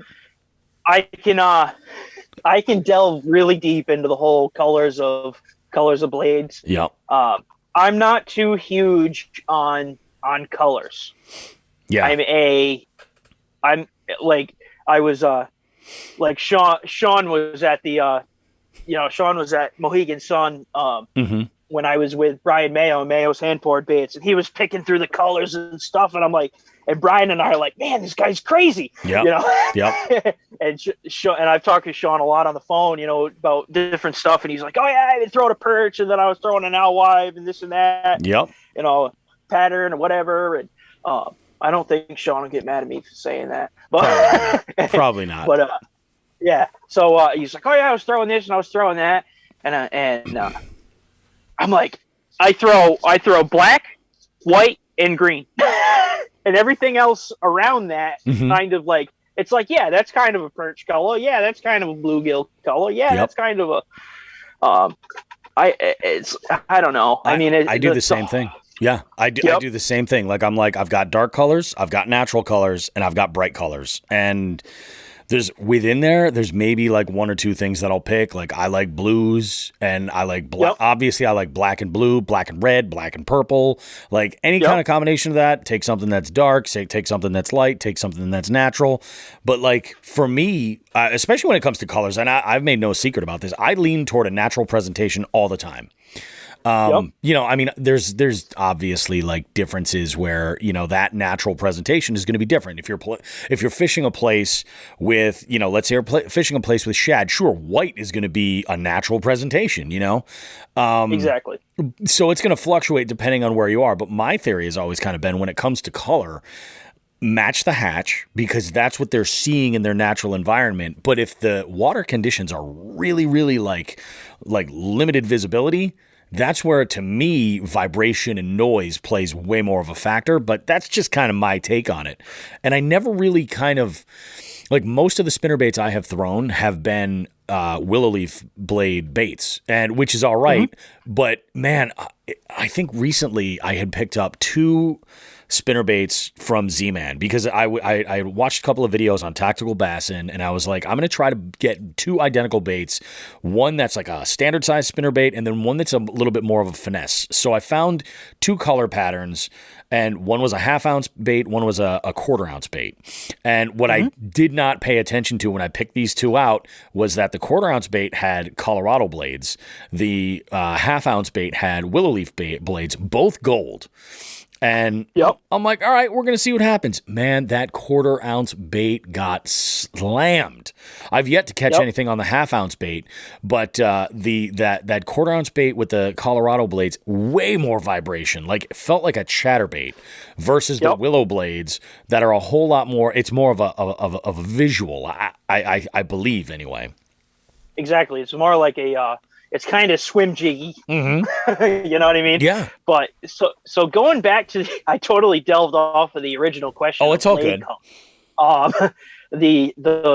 The blade, the head, the actual jig part of a spinnerbait is second to, in my opinion, is second to the blade color or the blade combination. So if I were to have one color blade, it would be gold. Yeah. It wouldn't be chrome, it wouldn't be copper, it wouldn't be painted. Yeah. It would be gold. The gold, to me, it's kind of a good mix between a perch and a bluegill to potentially a shad or an alewife or herring or any of the smaller bait, you know, schooling bait fish. Even a crappie to an extent. A crappie, has a gold tinge to it on the, on the sides. When they're in clearer water, when they're in darker water, they're more pale. But but the gold for sure. It would be my color choice. But like you were saying with the Z-Man, the Colorado blades, it's not seen a lot. So many people that I get orders from, they're like, yeah, double willow, double willow. And it's like, come on, man. Like, I mean, and it's like, I got a bunch of Colorado blades. Like, you don't want any Colorado blades? And they're like, no, I don't throw those. And then the guys that you do, they're like, yeah, single Colorado for nighttime. And it's like, nah. All the time, yeah. You mean all the time? They're like, no, nighttime. And I'm like, so just say, 12 o'clock in the afternoon is nighttime and throw one. Sure, yeah, exactly. Just close your eyes and give it your best. Exactly. Yeah, exactly. It'll get dark when you close your eyes. But yeah, that's kind of my point of view on it. Everybody wants willow blades. The Colorado blades don't get seen by the fish or heard by the fish. Yeah, a lot of the time. And when I throw willow blades, they're either super small because I'm burning it as fast as I can, which I kind of do with a Colorado blade, anyways. Yeah. But when they're feeding on that smaller bait fish profile, or they don't want a lot of vibration, I'll throw a double willow with smaller blades, and I'll burn it, and then or a monster willow blade, like a single willow blade. That's a lot of guys don't throw that, and then or a tandem, and that's when I'm fishing. Summertime, they're feeding on a little bit bigger bait fish. I mean, it would work well too in the springtime, being pre-spawn. They're looking for a bigger meal. Yep. But when their metabolism's up a little high and they're willing to feed on a lot of bigger stuff, is a good time to upsize the willow blade and the Colorado blade to an extent too. But now I throw a big Colorado blade a ton, as I've said. So now, as far as a setup, what are you generally throwing spinnerbaits on? I've gone back and forth with a lot of my stuff. I throw a slower gear ratio reel in the 6.5 to a 6.8 is really good. I don't have the ability to slow my hand down enough to fish with like a 7.5. If you do, then I commend you. You know, you're a better man than I am. I can't slow down a lot with those reels with a faster gear ratio. Oh yeah. So I throw a 6.5. I have friends that actually will throw 5, like a 5-6 to 1 on spinnerbaits, which is, I mean, I can understand it, but it's like I got to have a little bit of speed to get that fish in, because a lot of the times that fish is hitting it while it's moving. Yep. That fish is swimming fast, so it's like it'll knock slack in your line, and you want to catch up. You got to reel up. Exactly. Yep. You got to reel up to them, set the hook, kind of. Yeah. The hook sets a little funky on spinnerbaits. Sometimes they take the friggin' rod right out of your hand. Yeah. But slower gear ratio reel, 6.5, 6.8. I don't touch 7 with a spinnerbait. And then I throw a lot of the time. I was throwing it on my 7.6 Dobbins medium heavy. Yep. For that was good for the big 3/4 ounce with a number 8 Colorado for nighttime. Yep. I kind of got away from that because I wanted I wanted a little bit more positive feedback from the rod tip. So Gotcha. The Dobbins rods are incredible, but the blank wasn't really suited for what I wanted to do. I wanted a little bit softer of a tip. Yep. So I switched to I got it from my old tournament director, a Lewis Carbon Fire, 7-foot medium heavy that had a little bit softer tip, but it still had a lot of backbone. And then this year I changed up to, I've been throwing that Carbon Fire, and then I've been throwing a Quantum Smoke. That's a 610 heavy. Oh, and I've really been liking that. Yeah. So it's interesting. A buddy of mine turned me on to a little bit shorter of a rod, but a heavy action. And the hookup ratio is like really good on the thing. Yeah. That's great. That's what you want, you know? Yeah, exactly. I haven't, and I just started throwing it this year, and I haven't been out a crazy amount, but I've caught a decent amount of fish on the thing. Yep. But I've been really liking that. I haven't experimented a ton with it, but I think I'm gonna like it more than my Carbon Fire. That's all. Yeah. That's freaking awesome, dude. It's so funny too, because like there's really like you can almost throw spinnerbaits on so many different setups for different things. Like there's times where if I'm just like covering water, and especially if I need to slow down, I've got a 7.2 medium fast tip that I have a really slow reel on, a 5-speed reel. And if I'm just kind of covering water, I'll throw that, because I always kind of find it's easier to slow down than it is to speed up. But with something like that, it's a good speed where I can almost just kind of blindly chuck and wind. And it's got that rod specifically has a little bit softer of a tip than a standard, what you would expect for a fast tip. So it kind of is good for that bite. I throw a bunch of stuff on that. I throw like lipless on it. I throw all kinds of stuff. Even square bills. I'll throw square bills on that too. And then I have there's nothing wrong with that at all. If I'm throwing in a spinnerbait into like wood, which is the nemesis, because that's where I lose them. But man, there's some donkeys that are hiding down in there. And sometimes a spinnerbait, it's like if I'm throwing into any type of cover or even grass, really, I'll throw on a 7-foot medium heavy with a really fast reel. Like I'll use an 8-speed reel. I love 8-speed reels. Just again, because I can slow it down and and a small turn will articulate that bait. And I find that especially it definitely helps if I'm able to see the cover and see the bait. I can get that to swim right over branches and logs and, get it to work really, really well and kind of get it to almost puff that skirt, which I think kind of just adds to the action and grabbing the attention of whatever happens to be nearby that's able to see it. Yeah, sure. It is. It's nuts. You really can't go wrong, but it's funny too. I have a 610 medium heavy that I've started using for different stuff, specifically just more accurate cast, basically. And it really is true. The shorter the rod, the way more accurate you can be with it. But a 610, like, you can just place that sucker anywhere. Even skipping baits, I find it's a little bit easier with a shorter rod. Right. Although, and I'm short, I'm vertically challenged, so that might have something to do with it. And I'm not the tallest guy either. So I tend to like the shorter stuff. I have a lot of 7-foot combos. Yep.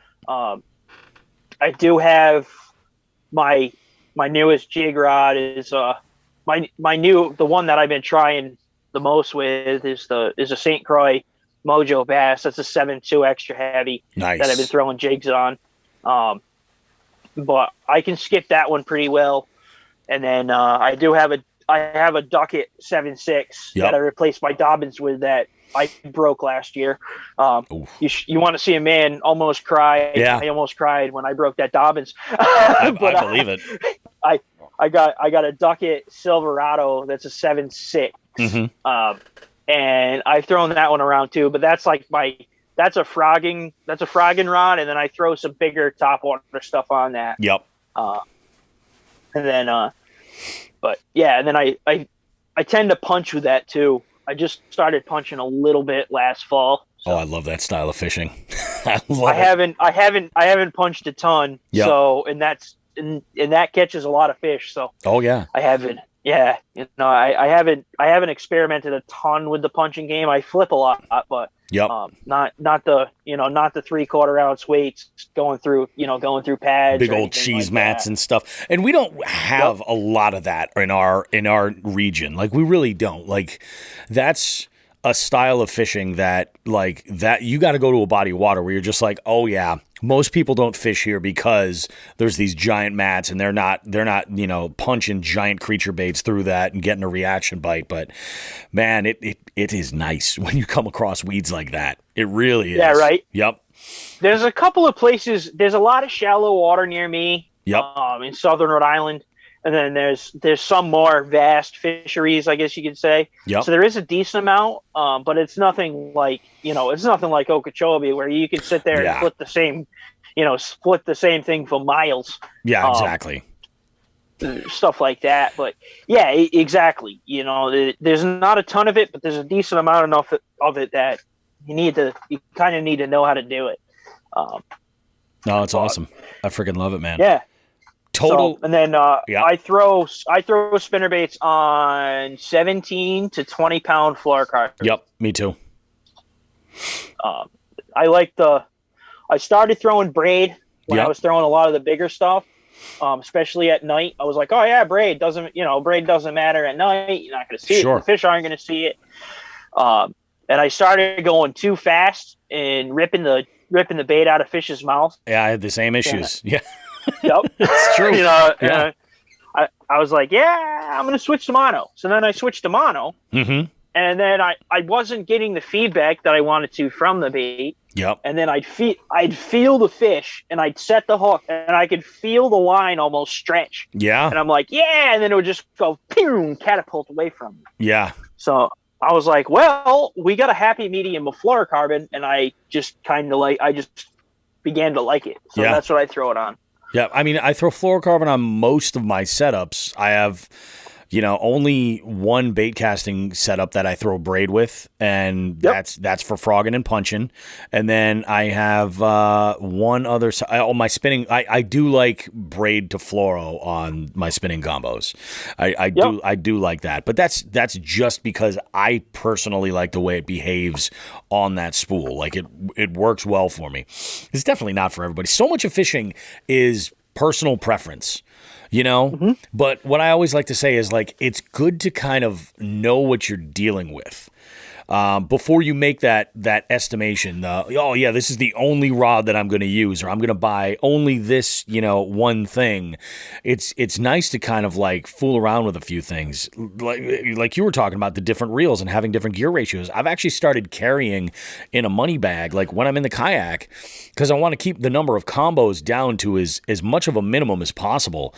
I actually keep a bunch of reels in a money bag so that I can switch them out with, some are spooled up with, stuff for top water. Other things are spooled up with like more finesse, and I'll just switch them out. It's a pain in the balls, but like I'll take the time on the kayak and switch the stuff out. When I'm bank fishing, I just run to the truck, swap out another combo, and it's just, there you go. That's the way to do it. So it's two different kind of things. That's exactly it. Yeah. And there's something to be said about tying a leader on too, and getting fast at tying your leader on. That's true. You could be, if you want to throw like, if you're wanting to throw with one rod, you're throwing a jig or whatever, and it's clear water, or you're throwing a Texas rig or something, and you wanted to tie on a 17 or a 20-pound fluorocarbon leader, you can go ahead and do that, 2 braid. For sure. But then it's like, there could be a top water bite going on. Then you just, you cut the clip leader off. Yeah, and then let it rip. And that's especially like whenever I'm doing the minimalist stuff, that's definitely something to take into consideration. That's like, when you want to condense as much as possible. I mean, even when we start getting into the late fall and early, into the winter when I'm going out, oftentimes all I'm bringing out are a couple of spinning combos. I have a medium light and a medium, and I'll throw those around. And what's nice is that, I'm not probably that time of year. Very rarely is there a top water situation. But it's nice to have the option. Yeah, it definitely is. Yeah, throw a little popper and see what happens, or something. Like a light, spook or something, like a junior or a floating jerkbait. Yep. Awesome. That's right. Yep. Always good stuff. Here's a random question, and this question was born out of the interview I did with Arthur, Fish Daddy 401, just last week. So in a sort of a selfish move here, I'm a fan, obviously, of the social element that fishing as a sport brings. Like, there's amazing community. You go out and you fish with somebody. You have this amazing experience. You got stories for the rest of your life to share.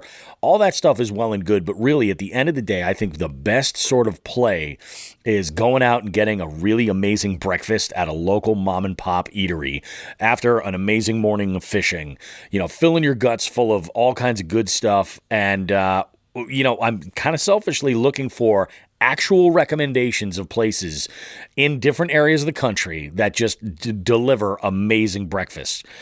Let's say you and I go out and fish. We each break our PBs. Where are we going to celebrate? Okay, that sounds good to me. It's doable. It's a great day. Yeah, absolutely. So, my favorite, and it's my favorite breakfast place.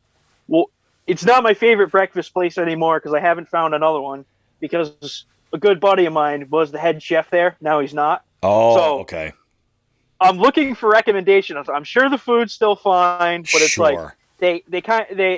there was a situation, and I'm like, I haven't been back since he left. Yep. And I'm like, but that was Jake's spot, you know what I mean? But it's Mia's in Westerly, Rhode Island. Mia's, okay. Yep. So that's right on the Pawcatuck River that heads out to the ocean.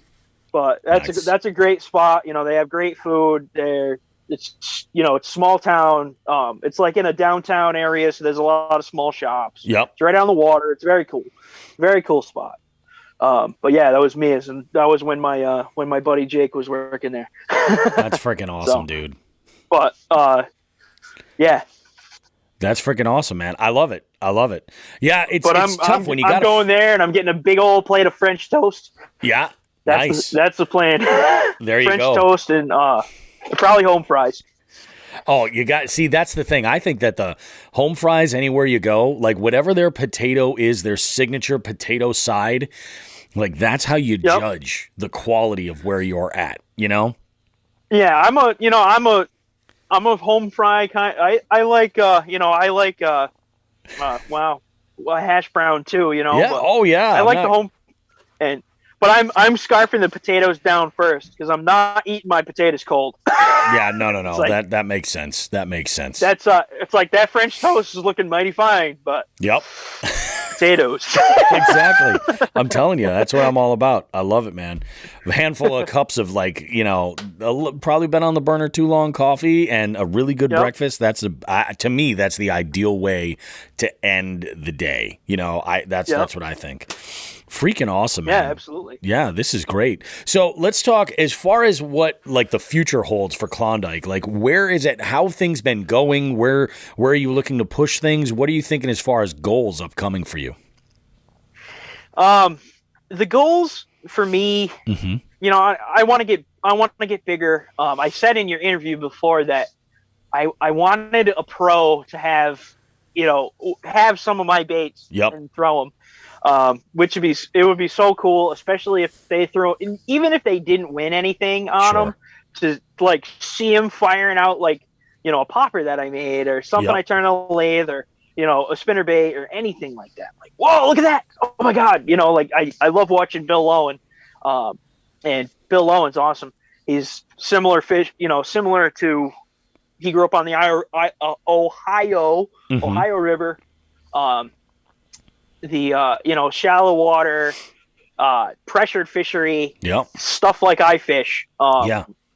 And he throws like a lot of smaller stuff, smaller spinner baits.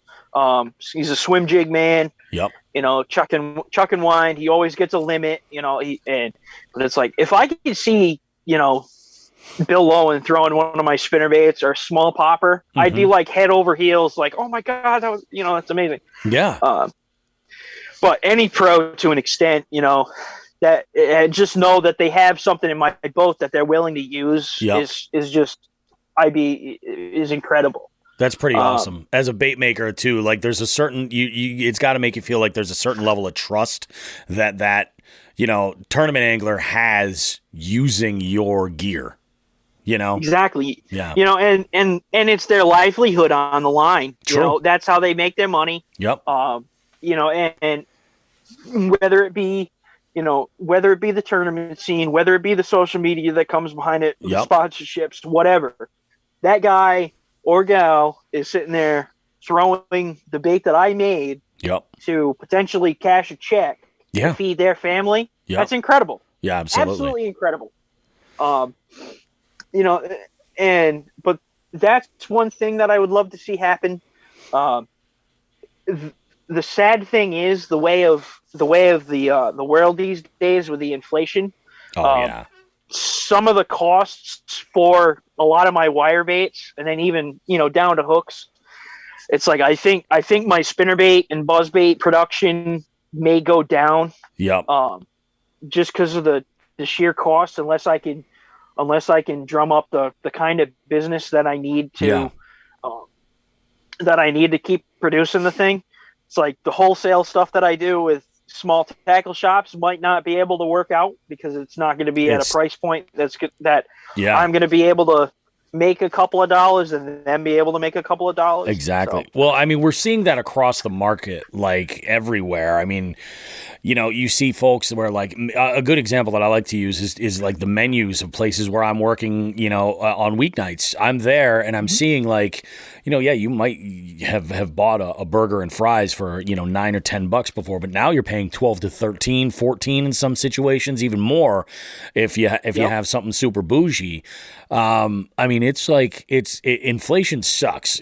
It just does. Yeah. It's nice when you're able to offer somebody a discount, or not even a discount. It's nice when you're able to offer something at a price where your materials and your hard work and everything are being compensated, but they feel like they're not, spending an arm and a leg for it. But like, I mean, just look at everything right now. It's just the world that we live in. So it's like, yeah, I mean, like from one businessman to another, do not feel bad about having to increase your prices because getting your materials to do stuff is a pain in the ass.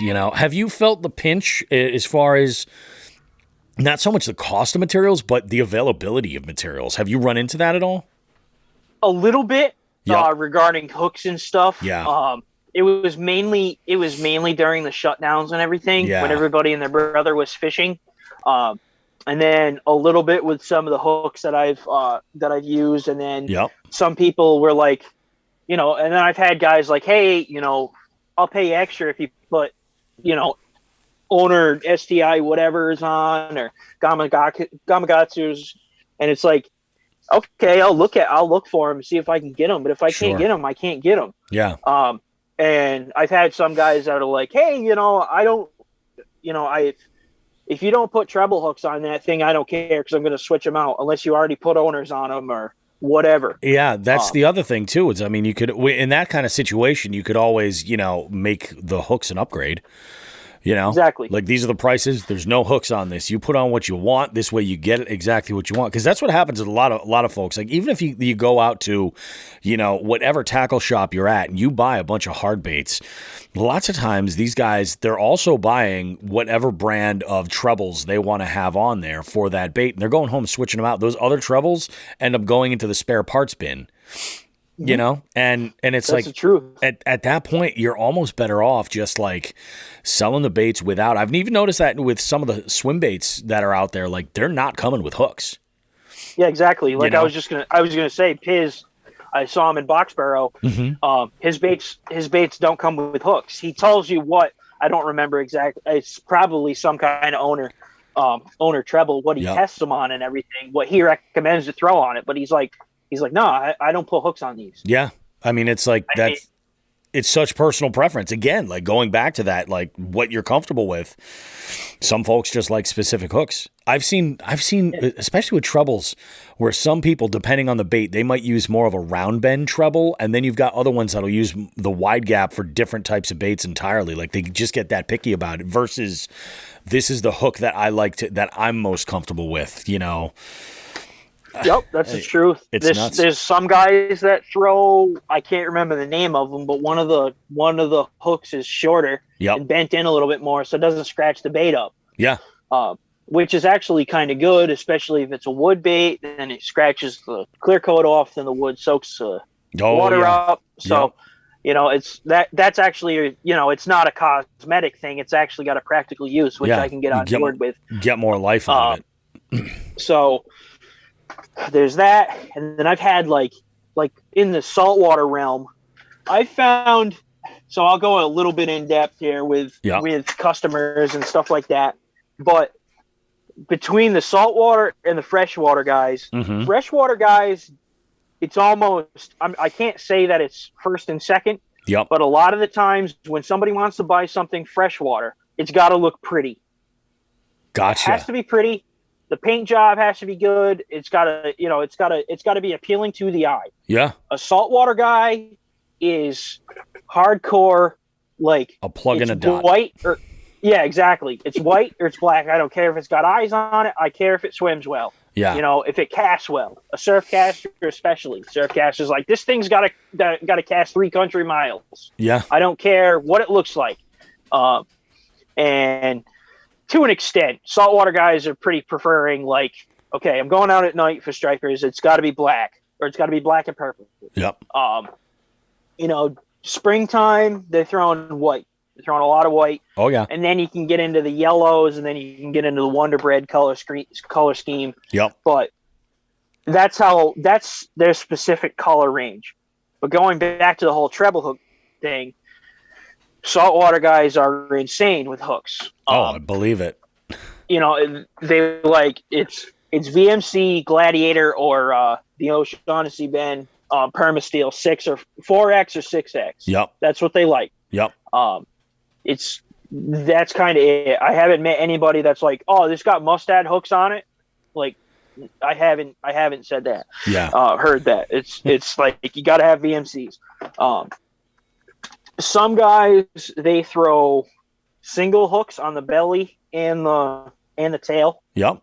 I've seen that. Some sort of a teaser, just because it's hard to get the fish off the hooks on trebles. Oh yeah. Some guys they want to catch the fish because they're going to eat it. Yeah, exactly. So they put trebles on the thing. Yep. Some guys, they clip one of the trebles, one of the actual hook points off the treble, so they just have 4 hook points on the bait instead of 6. Yeah.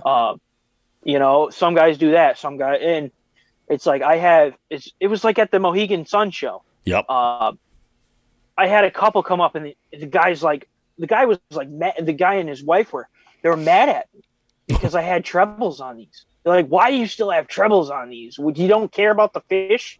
And I'm like, yeah. I sure do care about the fish, but I can't please everybody. Yeah, exactly. Well, why don't you have singles on there? Why don't you have inlines? I was like, because the next people behind you are going to ask me, why is there inlines on this and why isn't there trebles? That's exactly it. Yeah, it's almost one of those things where you're better off just leaving the hooks off the baits and then, picking up a wholesale box of trebles and, single hooks and go like, yeah, so, you can get your hooks from me too. I got them, X amount of pack or whatever. And, exactly. You'd be amazed. People will just be like, I could always use some extra hooks. Yeah, why not? It's an extra buck or two or whatever, however you want to package them. I mean, yeah, it's wild. People are wild too, and they always. I say this all the time to Sean. I'm like, people will always give you advice that serves them the best. Mm-hmm. You know what I mean? That is the absolute truth right there. 100%. Oh my God. Oh, you know what you should do? You should do this. Oh, that's my favorite thing. Yeah. Yeah. Well, you should stop talking. Yeah. That's what I wanted to say. It's like, that's a good. You know what you should do? You should shut the fuck up. Yep. Well, and you make a good point too, like with the hooks, how you were saying like some of the guys will actually cut one of the hook points off of the treble. I mean, that's a quick answer. You're like, oh yeah, you don't want to use trebles? Here, cut off the hook points. Whatever you want to do. But this way, I can't create a hook point off of a single hook, an additional, like this way, it's like, yeah, you don't like them, change them out. Yep. Crazy. Like, hold on. I'll break out the welder and I'll weld one on for you. All right. Yeah. There you go. Yeah, exactly. I'm wire bending. I'm out here welding a Mohegan Sun. Oh, life is good. Life is freaking good. Man, this is awesome, Matt. This is really, really great. Do me a favor. If you have any like new products or anything that you have that are about to drop or anything like that, or just if you want to let people know how to get in touch with you to make an order, let the people know what's coming for Klondike Custom Creations and also, how to get in touch with you. So the best way, I don't have a website yet. A lot of guys are hounding me about the whole website thing, and I really don't have a lot of time to mess around with a website or to fill like custom stuff or even kind of really even have the money to pay for one. Sure. To have like a really good website. So if anybody wants to make me a website, I'm all ears. But I would entertain that for sure. Especially if I'd be willing to pay for something too, depending on the cost. Yeah. But help me operate or show me how to do it. That would be totally fantastic. But the best way to get a hold of me is either through Instagram or Facebook. Mm-hmm. My Facebook page is under my business name, Klondike Custom Creations. It's custom woodworking and fishing lures because that's my business. So I do custom woodworking stuff and then my fishing lures. You can message me through there. My personal Facebook is Matt Thayer. Yep. You send me a friend request, I'll add you. It's Facebook. I don't really care. Sure. And then Instagram. Instagram's another great way to get a hold of me. Klondike Custom Creations. Yep. That I don't get a ton of messages through there. So if I got a couple of messages, that would be okay. But yeah, that's a good way to get a hold of me. It's not like I release like product lines. Yeah. You're not doing drops or anything. A lot of stuff. Yeah. Yep. That's kind of what I do. I like making all kinds of colors. I doing different paint jobs. Mm-hmm. I do a lot of custom stuff, like as in the name. So it's like, you see something that I post, you say that you like it. If I don't have any, I'll make you one. Yep. Or however many you want. If you have something custom in mind, let me know. Yep. And I can, I'll see what I can do. The website thing, what I would want to do is kind of like what Marling Bates does. He's got an overview of himself, He's got links to his YouTube. So I'd have links to social media, whatever. Mm-hmm. And then I'd have a page where I just post, okay, I got 6 of these, black and gold spinnerbaits with double willows on them that I want to get rid of, that I want to sell. Or I got this, perch color skitterwake that I got. Mm-hmm. I put that up for X amount of dollars. Yep. That would be like my website, or, then get a hold of me by email or social media or whatever for something custom. There we go. I really don't want a big website to manage or doing stock or anything like that. So, yep. And because I don't want the bait making thing to be work. I enjoy it too much for it to be work. Yeah, it's better to keep it, you got to keep that kind of stuff sacred, you know what I mean? Where you're just like, I don't want to have to, stretch myself too thin to where I'm regretting something that I enjoy, Exactly. Yeah, no, it makes sense, man. And making the same white spinnerbait 25 times is not the ideal thing. Yep. I want a guy like you or a guy like Sean that says, I want 2 of this, I want 2 of this, and I want 2 of these. Yep. And throw in something you do that you want to, that you think will work, but it's definitely cool. Yeah. That's my ideal thing, Yep. Or I post something on Instagram like, dude, I want that. It's like, okay. Oh good. yeah. That's my ideal thing. I think that's everybody's ideal thing, but yeah. I just don't, I just don't want to make it. It's a job within a job. Exactly. I want to. It's fun. It's fun for me. Yep. It makes me a couple of bucks. I'm not getting rich off it. Sure. It's just what I want to do. Yep. And it's ultimately what we want to do is we want to see this kind of stuff fund our passions. You know what I mean? So you're able to continue enjoying yourself for years and years and years. It totally makes sense. Yep. No, absolutely. And like you had said previously, the whole wood bait thing combined 2 things that I love to do. Yep. It's like I love making baits now, and the woodworking side of thing has dwindled off a bit because I've been able to supplement it with the bait making stuff, and that's just what I'm into right now. Yeah. So that's awesome. Who knows what's going to go on down the road? Yep. But I really enjoy it.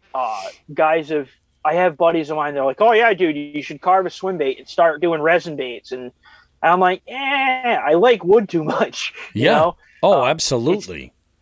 Even with duplicators and stuff on a lathe, it's just plug and play. You put it in, and it follows a cutter follows a profile. Yep. And it cuts it on the lathe. You're turning it, but it's like you're not thinking about it. You're putting the piece of wood on the lathe, making sure it's true, and then putting the bit to the wood and pushing it. It's like I enjoy turning too much. I enjoy turning with a skew chisel and a gouge. So all of my stuff it's like turn it, and have fun doing that. Sure. And the thing is with the turning, that's not even the most labor in the bait. That's like the least amount. That's what I have that I enjoy the most about making baits is woodworking, turning, stuff like that. And then I enjoy painting too, but and airbrushing. But it's like that's the thing that I look forward to, and then it's the first thing that I do, and it's like okay, now I got work. Yeah, that's exactly it, man. And it becomes tedious. It's such a crazy balance, man. Well, you're off to a great start, though. I know that plenty of people. The more people that see and use your stuff, and I think you're going to be very, very busy. You may at some point want to, for the stuff that's regular, that is selling, that people are always buying. You might want to bring in some people to, handle the production stuff for you, because the craftsmanship is 100% there, and people dig it. If you guys have not taken a look at the Klondike Custom Creations Instagram, do yourself a favor and see some of these baits that he's got out there and available, because some of these things are absolutely gorgeous. We mentioned the Old Glory Outdoors open house that happened in March, and when we were there's actually a picture on his Instagram. You could actually see the display of us and next to Matt's table. But the stuff on that table, it was not odd to see. Every person who was in there at least once went by your table and was just like, whoa. This is amazing. And it was, and it was. I think it's you definitely have a really good thing going, and people are reacting to it. I gotta definitely talk about a couple of different options that I'm looking into as far as different baits, specifically some more of those chatterbaits, because I'm a fan. I am a fan. Do you do by chance any of them that with weed guards at all? I haven't, but I can. Yeah, I think that way, especially like for bank anglers. I've been talking with Debo a lot, and I like as a bank angler, like it's part of one of the reasons why I love a swim jig so much, is that I've got all the faith in the world that it's so rare when I'm going to break one of those off. But yeah, man, something about a weed guard is just it's lovely. Yeah, I hear you there for sure. Yeah, and then and Debo and I've talked a decent amount too. He's got some of my stuff. He did an unboxing of stuff that I sent him, and he's got a blank one of my skidders that I want him to paint, and he's like, "Yeah, dude, I'm gonna paint that. He's such a good, genuine dude, too. Yeah, he is. He really is. Yeah, I was the last live stream that I did with him was just absolutely a blast, and I'm serious. I keep bugging Randizzle about getting him on the show. Yep, there you go. It's awesome. There you go. Their chemistry is great together too. It reminds me of me and my buddy Paul. I absolutely love it. I've sat. Oh yeah, what's that? Oh, I was gonna say one. I'll hold it for you. Go ahead. What you're gonna say?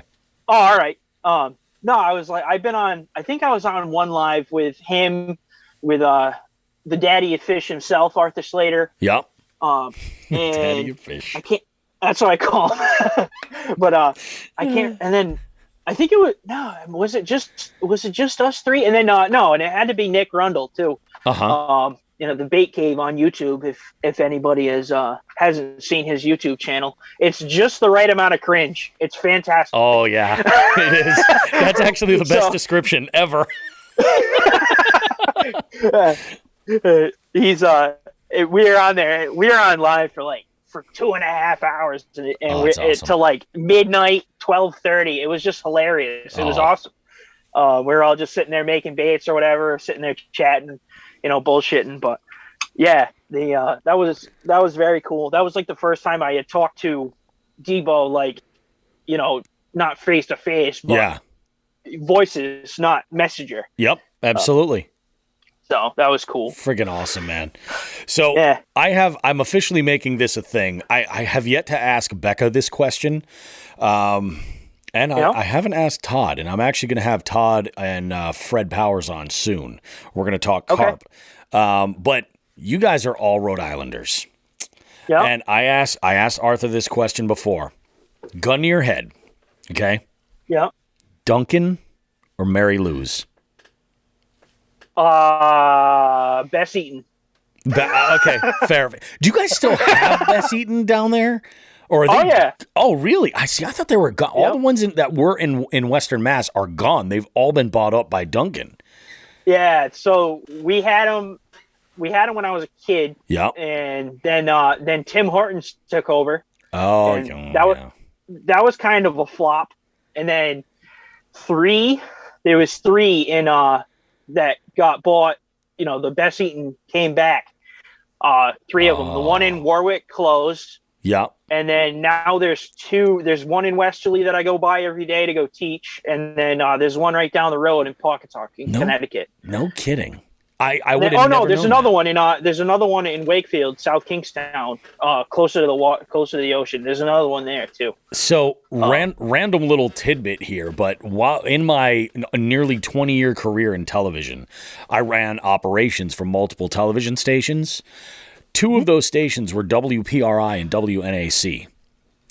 Okay. So I ran master control for, and I would input their commercials. Yep. And I was, the facility that we do this from is up here. It's in Western Mass, but we ran stations from all over the country.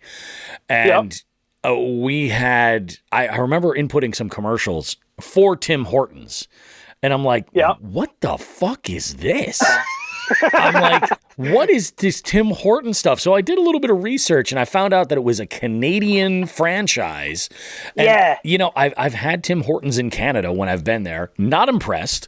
I've also had Tim Hortons in Buffalo area, like right along the Canadian border. And I think I want to say in Ohio. Yeah. When we went to go pick up our puppy, when we got her in Ohio during like the big shutdown and everything. But I bring that up because I was like, what are they doing here? This is not okay. Like, what is this? So they're that's kind of fizzled now. Yeah, they haven't been around. I was in high school. I think it was when I was in high school they went away, and then Bess Eaton came back. Which they were, all the Bess Eatons were bought by Tim Hortons. Yeah. So Tim Hortons took over, and then it was then the few of them that popped up. That after they went away, Bess Eaton got a hold of them again. Wow. Tim Hortons wasn't the biggest thing for me. It was like everybody. A lot of people were like, "Oh, Tim Hortons hot chocolate. Tim Hortons hot chocolate." Yeah. And I'm like. It was like the same exact thing as Dunkin' Donuts, which it wasn't a bad cup of hot chocolate. Sure. It was like I don't know. I almost would rather enjoy a cup of Swiss Miss in front of my television in my chair. That's exactly because that's basically what it was. There's not a whole lot to it. Yeah. Man, that's wild. Yeah, it's funny. I'm waiting for I have yet to have somebody say like, oh, definitely Mary Lou. Well, no. I take that back. Arthur did say Mary Lou's, given those two options, but he was just like, he's like, only because my wife, I forget the drink. He said, my wife likes this one specific drink over there, so I'm going to go with that. I think it was like a chai latte or something. And I'm okay. I'm a native masshole, and there is nothing more in life that I think it needs to go away than Dunkin' fucking Donuts. Yeah, and Dunkin' Donuts, it's like I have their coffee every once in a while. Yeah. And it's like their hot coffee is exactly what you say. It's a hot cup of piss. Yeah. Yeah. It's sock water. If you see me with a Dunkin' Donuts hot coffee, I am cold to the fucking bone, and it was there. That's usually it. It's strictly convenience. You know what I mean? Exactly. Their iced coffee is a little more tolerable when it's not like sat on the burner for way too long. Yep. And people are like, "Oh yeah, iced coffee isn't hot, Matt," and it's like you don't have any common sense. Yeah. So, and it's like that was like, and I will drink, and it's got to be made right. It can't be bad, and it's got to be sweeter than anything else because the taste of Dunkin' Donuts coffee isn't that fantastic. See, that's the thing. I'm a black coffee drinker all day, even iced coffee, black. And I can barely I need a cup of coffee if I'm drinking Dunkin'. That's I need a cup of coffee. It's like no, I'm trying to fight off going through caffeine withdrawals, and I need this to get through my day. But that's right. Oh goodness. Sometimes it's like I'll get like a iced coffee at Dunkin', and I'm like, and it's like I take the first sip, and I'm like, wow, this isn't half bad. Yeah. And then it's like. But I could have got, I could have went to Bess Eaton or something and got an actual good cup of coffee and enjoyed it. Yeah.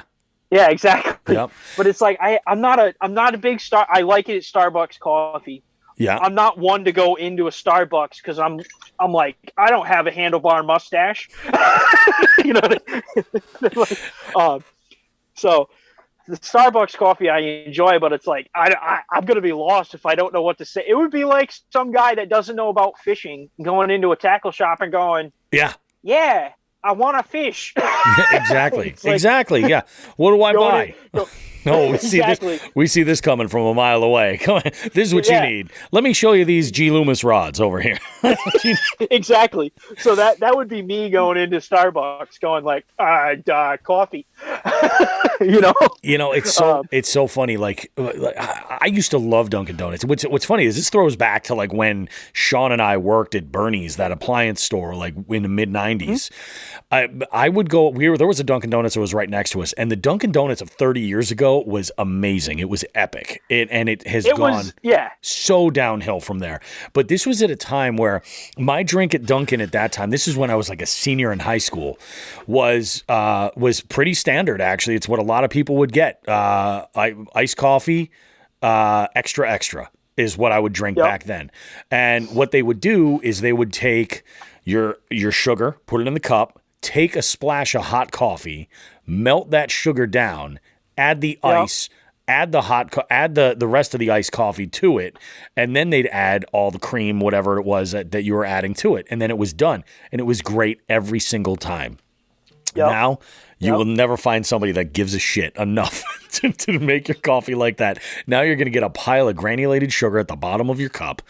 And, it's crazy. Like I said, now I'm a black coffee drinker. Like, I've gotten so. In fact, I'll throw this out there. If there's any listeners out there and you have a locally roasted coffee that's near you, hit me up in the DMs over at the Jigs and Bigs Instagram. I'm willing to do a coffee trade with you. I'll send you a can of beans from my regular roaster that I love, and it might make you a new favorite. I'm willing to do that because I got one. It's literally in it was an old package store, so people that aren't New England based, is a local liquor store. Liquor store, it's now turned coffee joint. It's Roadie Roasters, but the dude makes it in the old package store, and he sells it out of a like an old Wonder Bread truck, and it is fantastic. That is awesome, dude. That's my favorite. We can work out a coffee trade. That sounds good to me. Let's do that. You'll love it. How do you take it? Is whole bean good for you, or do you need ground? Ground would be preferred. You got it. I'll send you a can of ground of my favorite roast. Yep. Okay, that sounds good. I love it, dude. This was awesome, Matt. Thanks so much for doing it.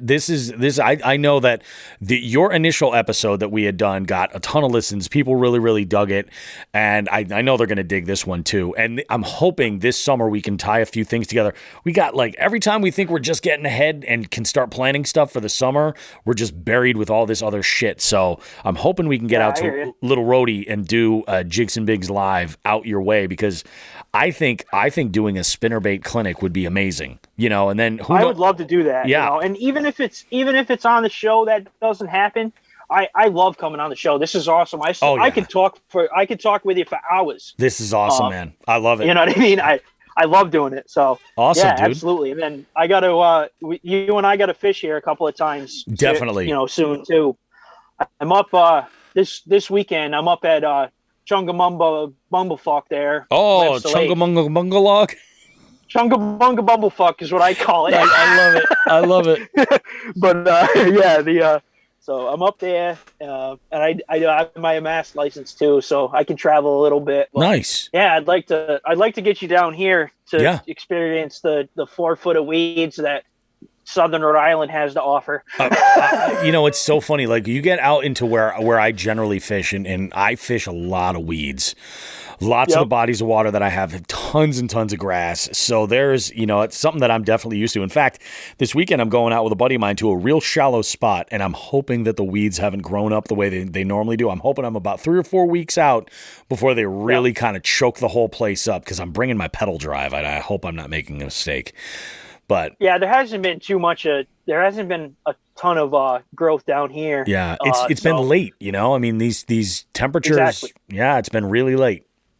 We've had wicked cold nights and a lot of wind. So yeah, damn right. I mean, a lot of the growth that's normally going on, like last year, I was catching them on a frog. This time of year, I have pictures from May 2nd. Yep. And I had a fish on a frog because there was pads. And they were dead spawning, and they're not even spawning yet. 1, because the moon's a little bit later, and then 2, because of the weather. Yep. They come up and they try to spawn. They tried to spawn at the last full moon. There was like fan beds and everything, and then they pulled back because it was cold. They were like, "Yeah, no, they're not the right time." Their whole they had Marvin Gaye in the back in the back of their head, and then it was just like, nope. They got rickrolled. It was like, never gonna give. It was just a tease. It was just a goddamn tease. But they heard. Yep, that's right. But I love it, dude. I freaking love it. Awesome, man. Well, we're going to be talking soon. I will get down there. I was talking last night about schedule-wise. May is crazy. I've got a couple of big events coming up on weekends, but once the kids are out of school, that's going to free up my weekdays significantly. So when we get into June, if you want to get out and do some fishing, you let me know what days work for you. We're going to make it happen. It'll be awesome. And then after we're done fishing, we'll go and find a good local greasy spoon and have some breakfast. Yeah, there we go. I love it. Then and we could even hit an evening trip and go to one of my night fishing lakes if you wanted to. That's a great. If you wanted idea. if you wanted to hit one of my night fishing spots, we can go do that too. Because I know you wanted to hit the night fishing game a little harder. Oh hell yeah! I'm well versed in the trade now. That's good. That's good, man. Yeah, I do. That's one thing I definitely want to focus on, getting out and doing more night fishing. So we're going to make that happen slowly. You know, there's going to be days where I'm heading out to gigs that I normally work during the week, and I'll have the kayak with me, and then I'm going to pack up at the end of the night, go out and just, basically catch fish until sunup, come home and take a nap. Or maybe the way things have been looking, I might end up sleeping in the truck. There you go. Can't go wrong with that. Yeah, we got some good stuff coming. Awesome, Matt. Thanks so much for doing this, dude. We'll be in touch. Thank you. All right. Take care, dude. Yep. All right. Bye-bye.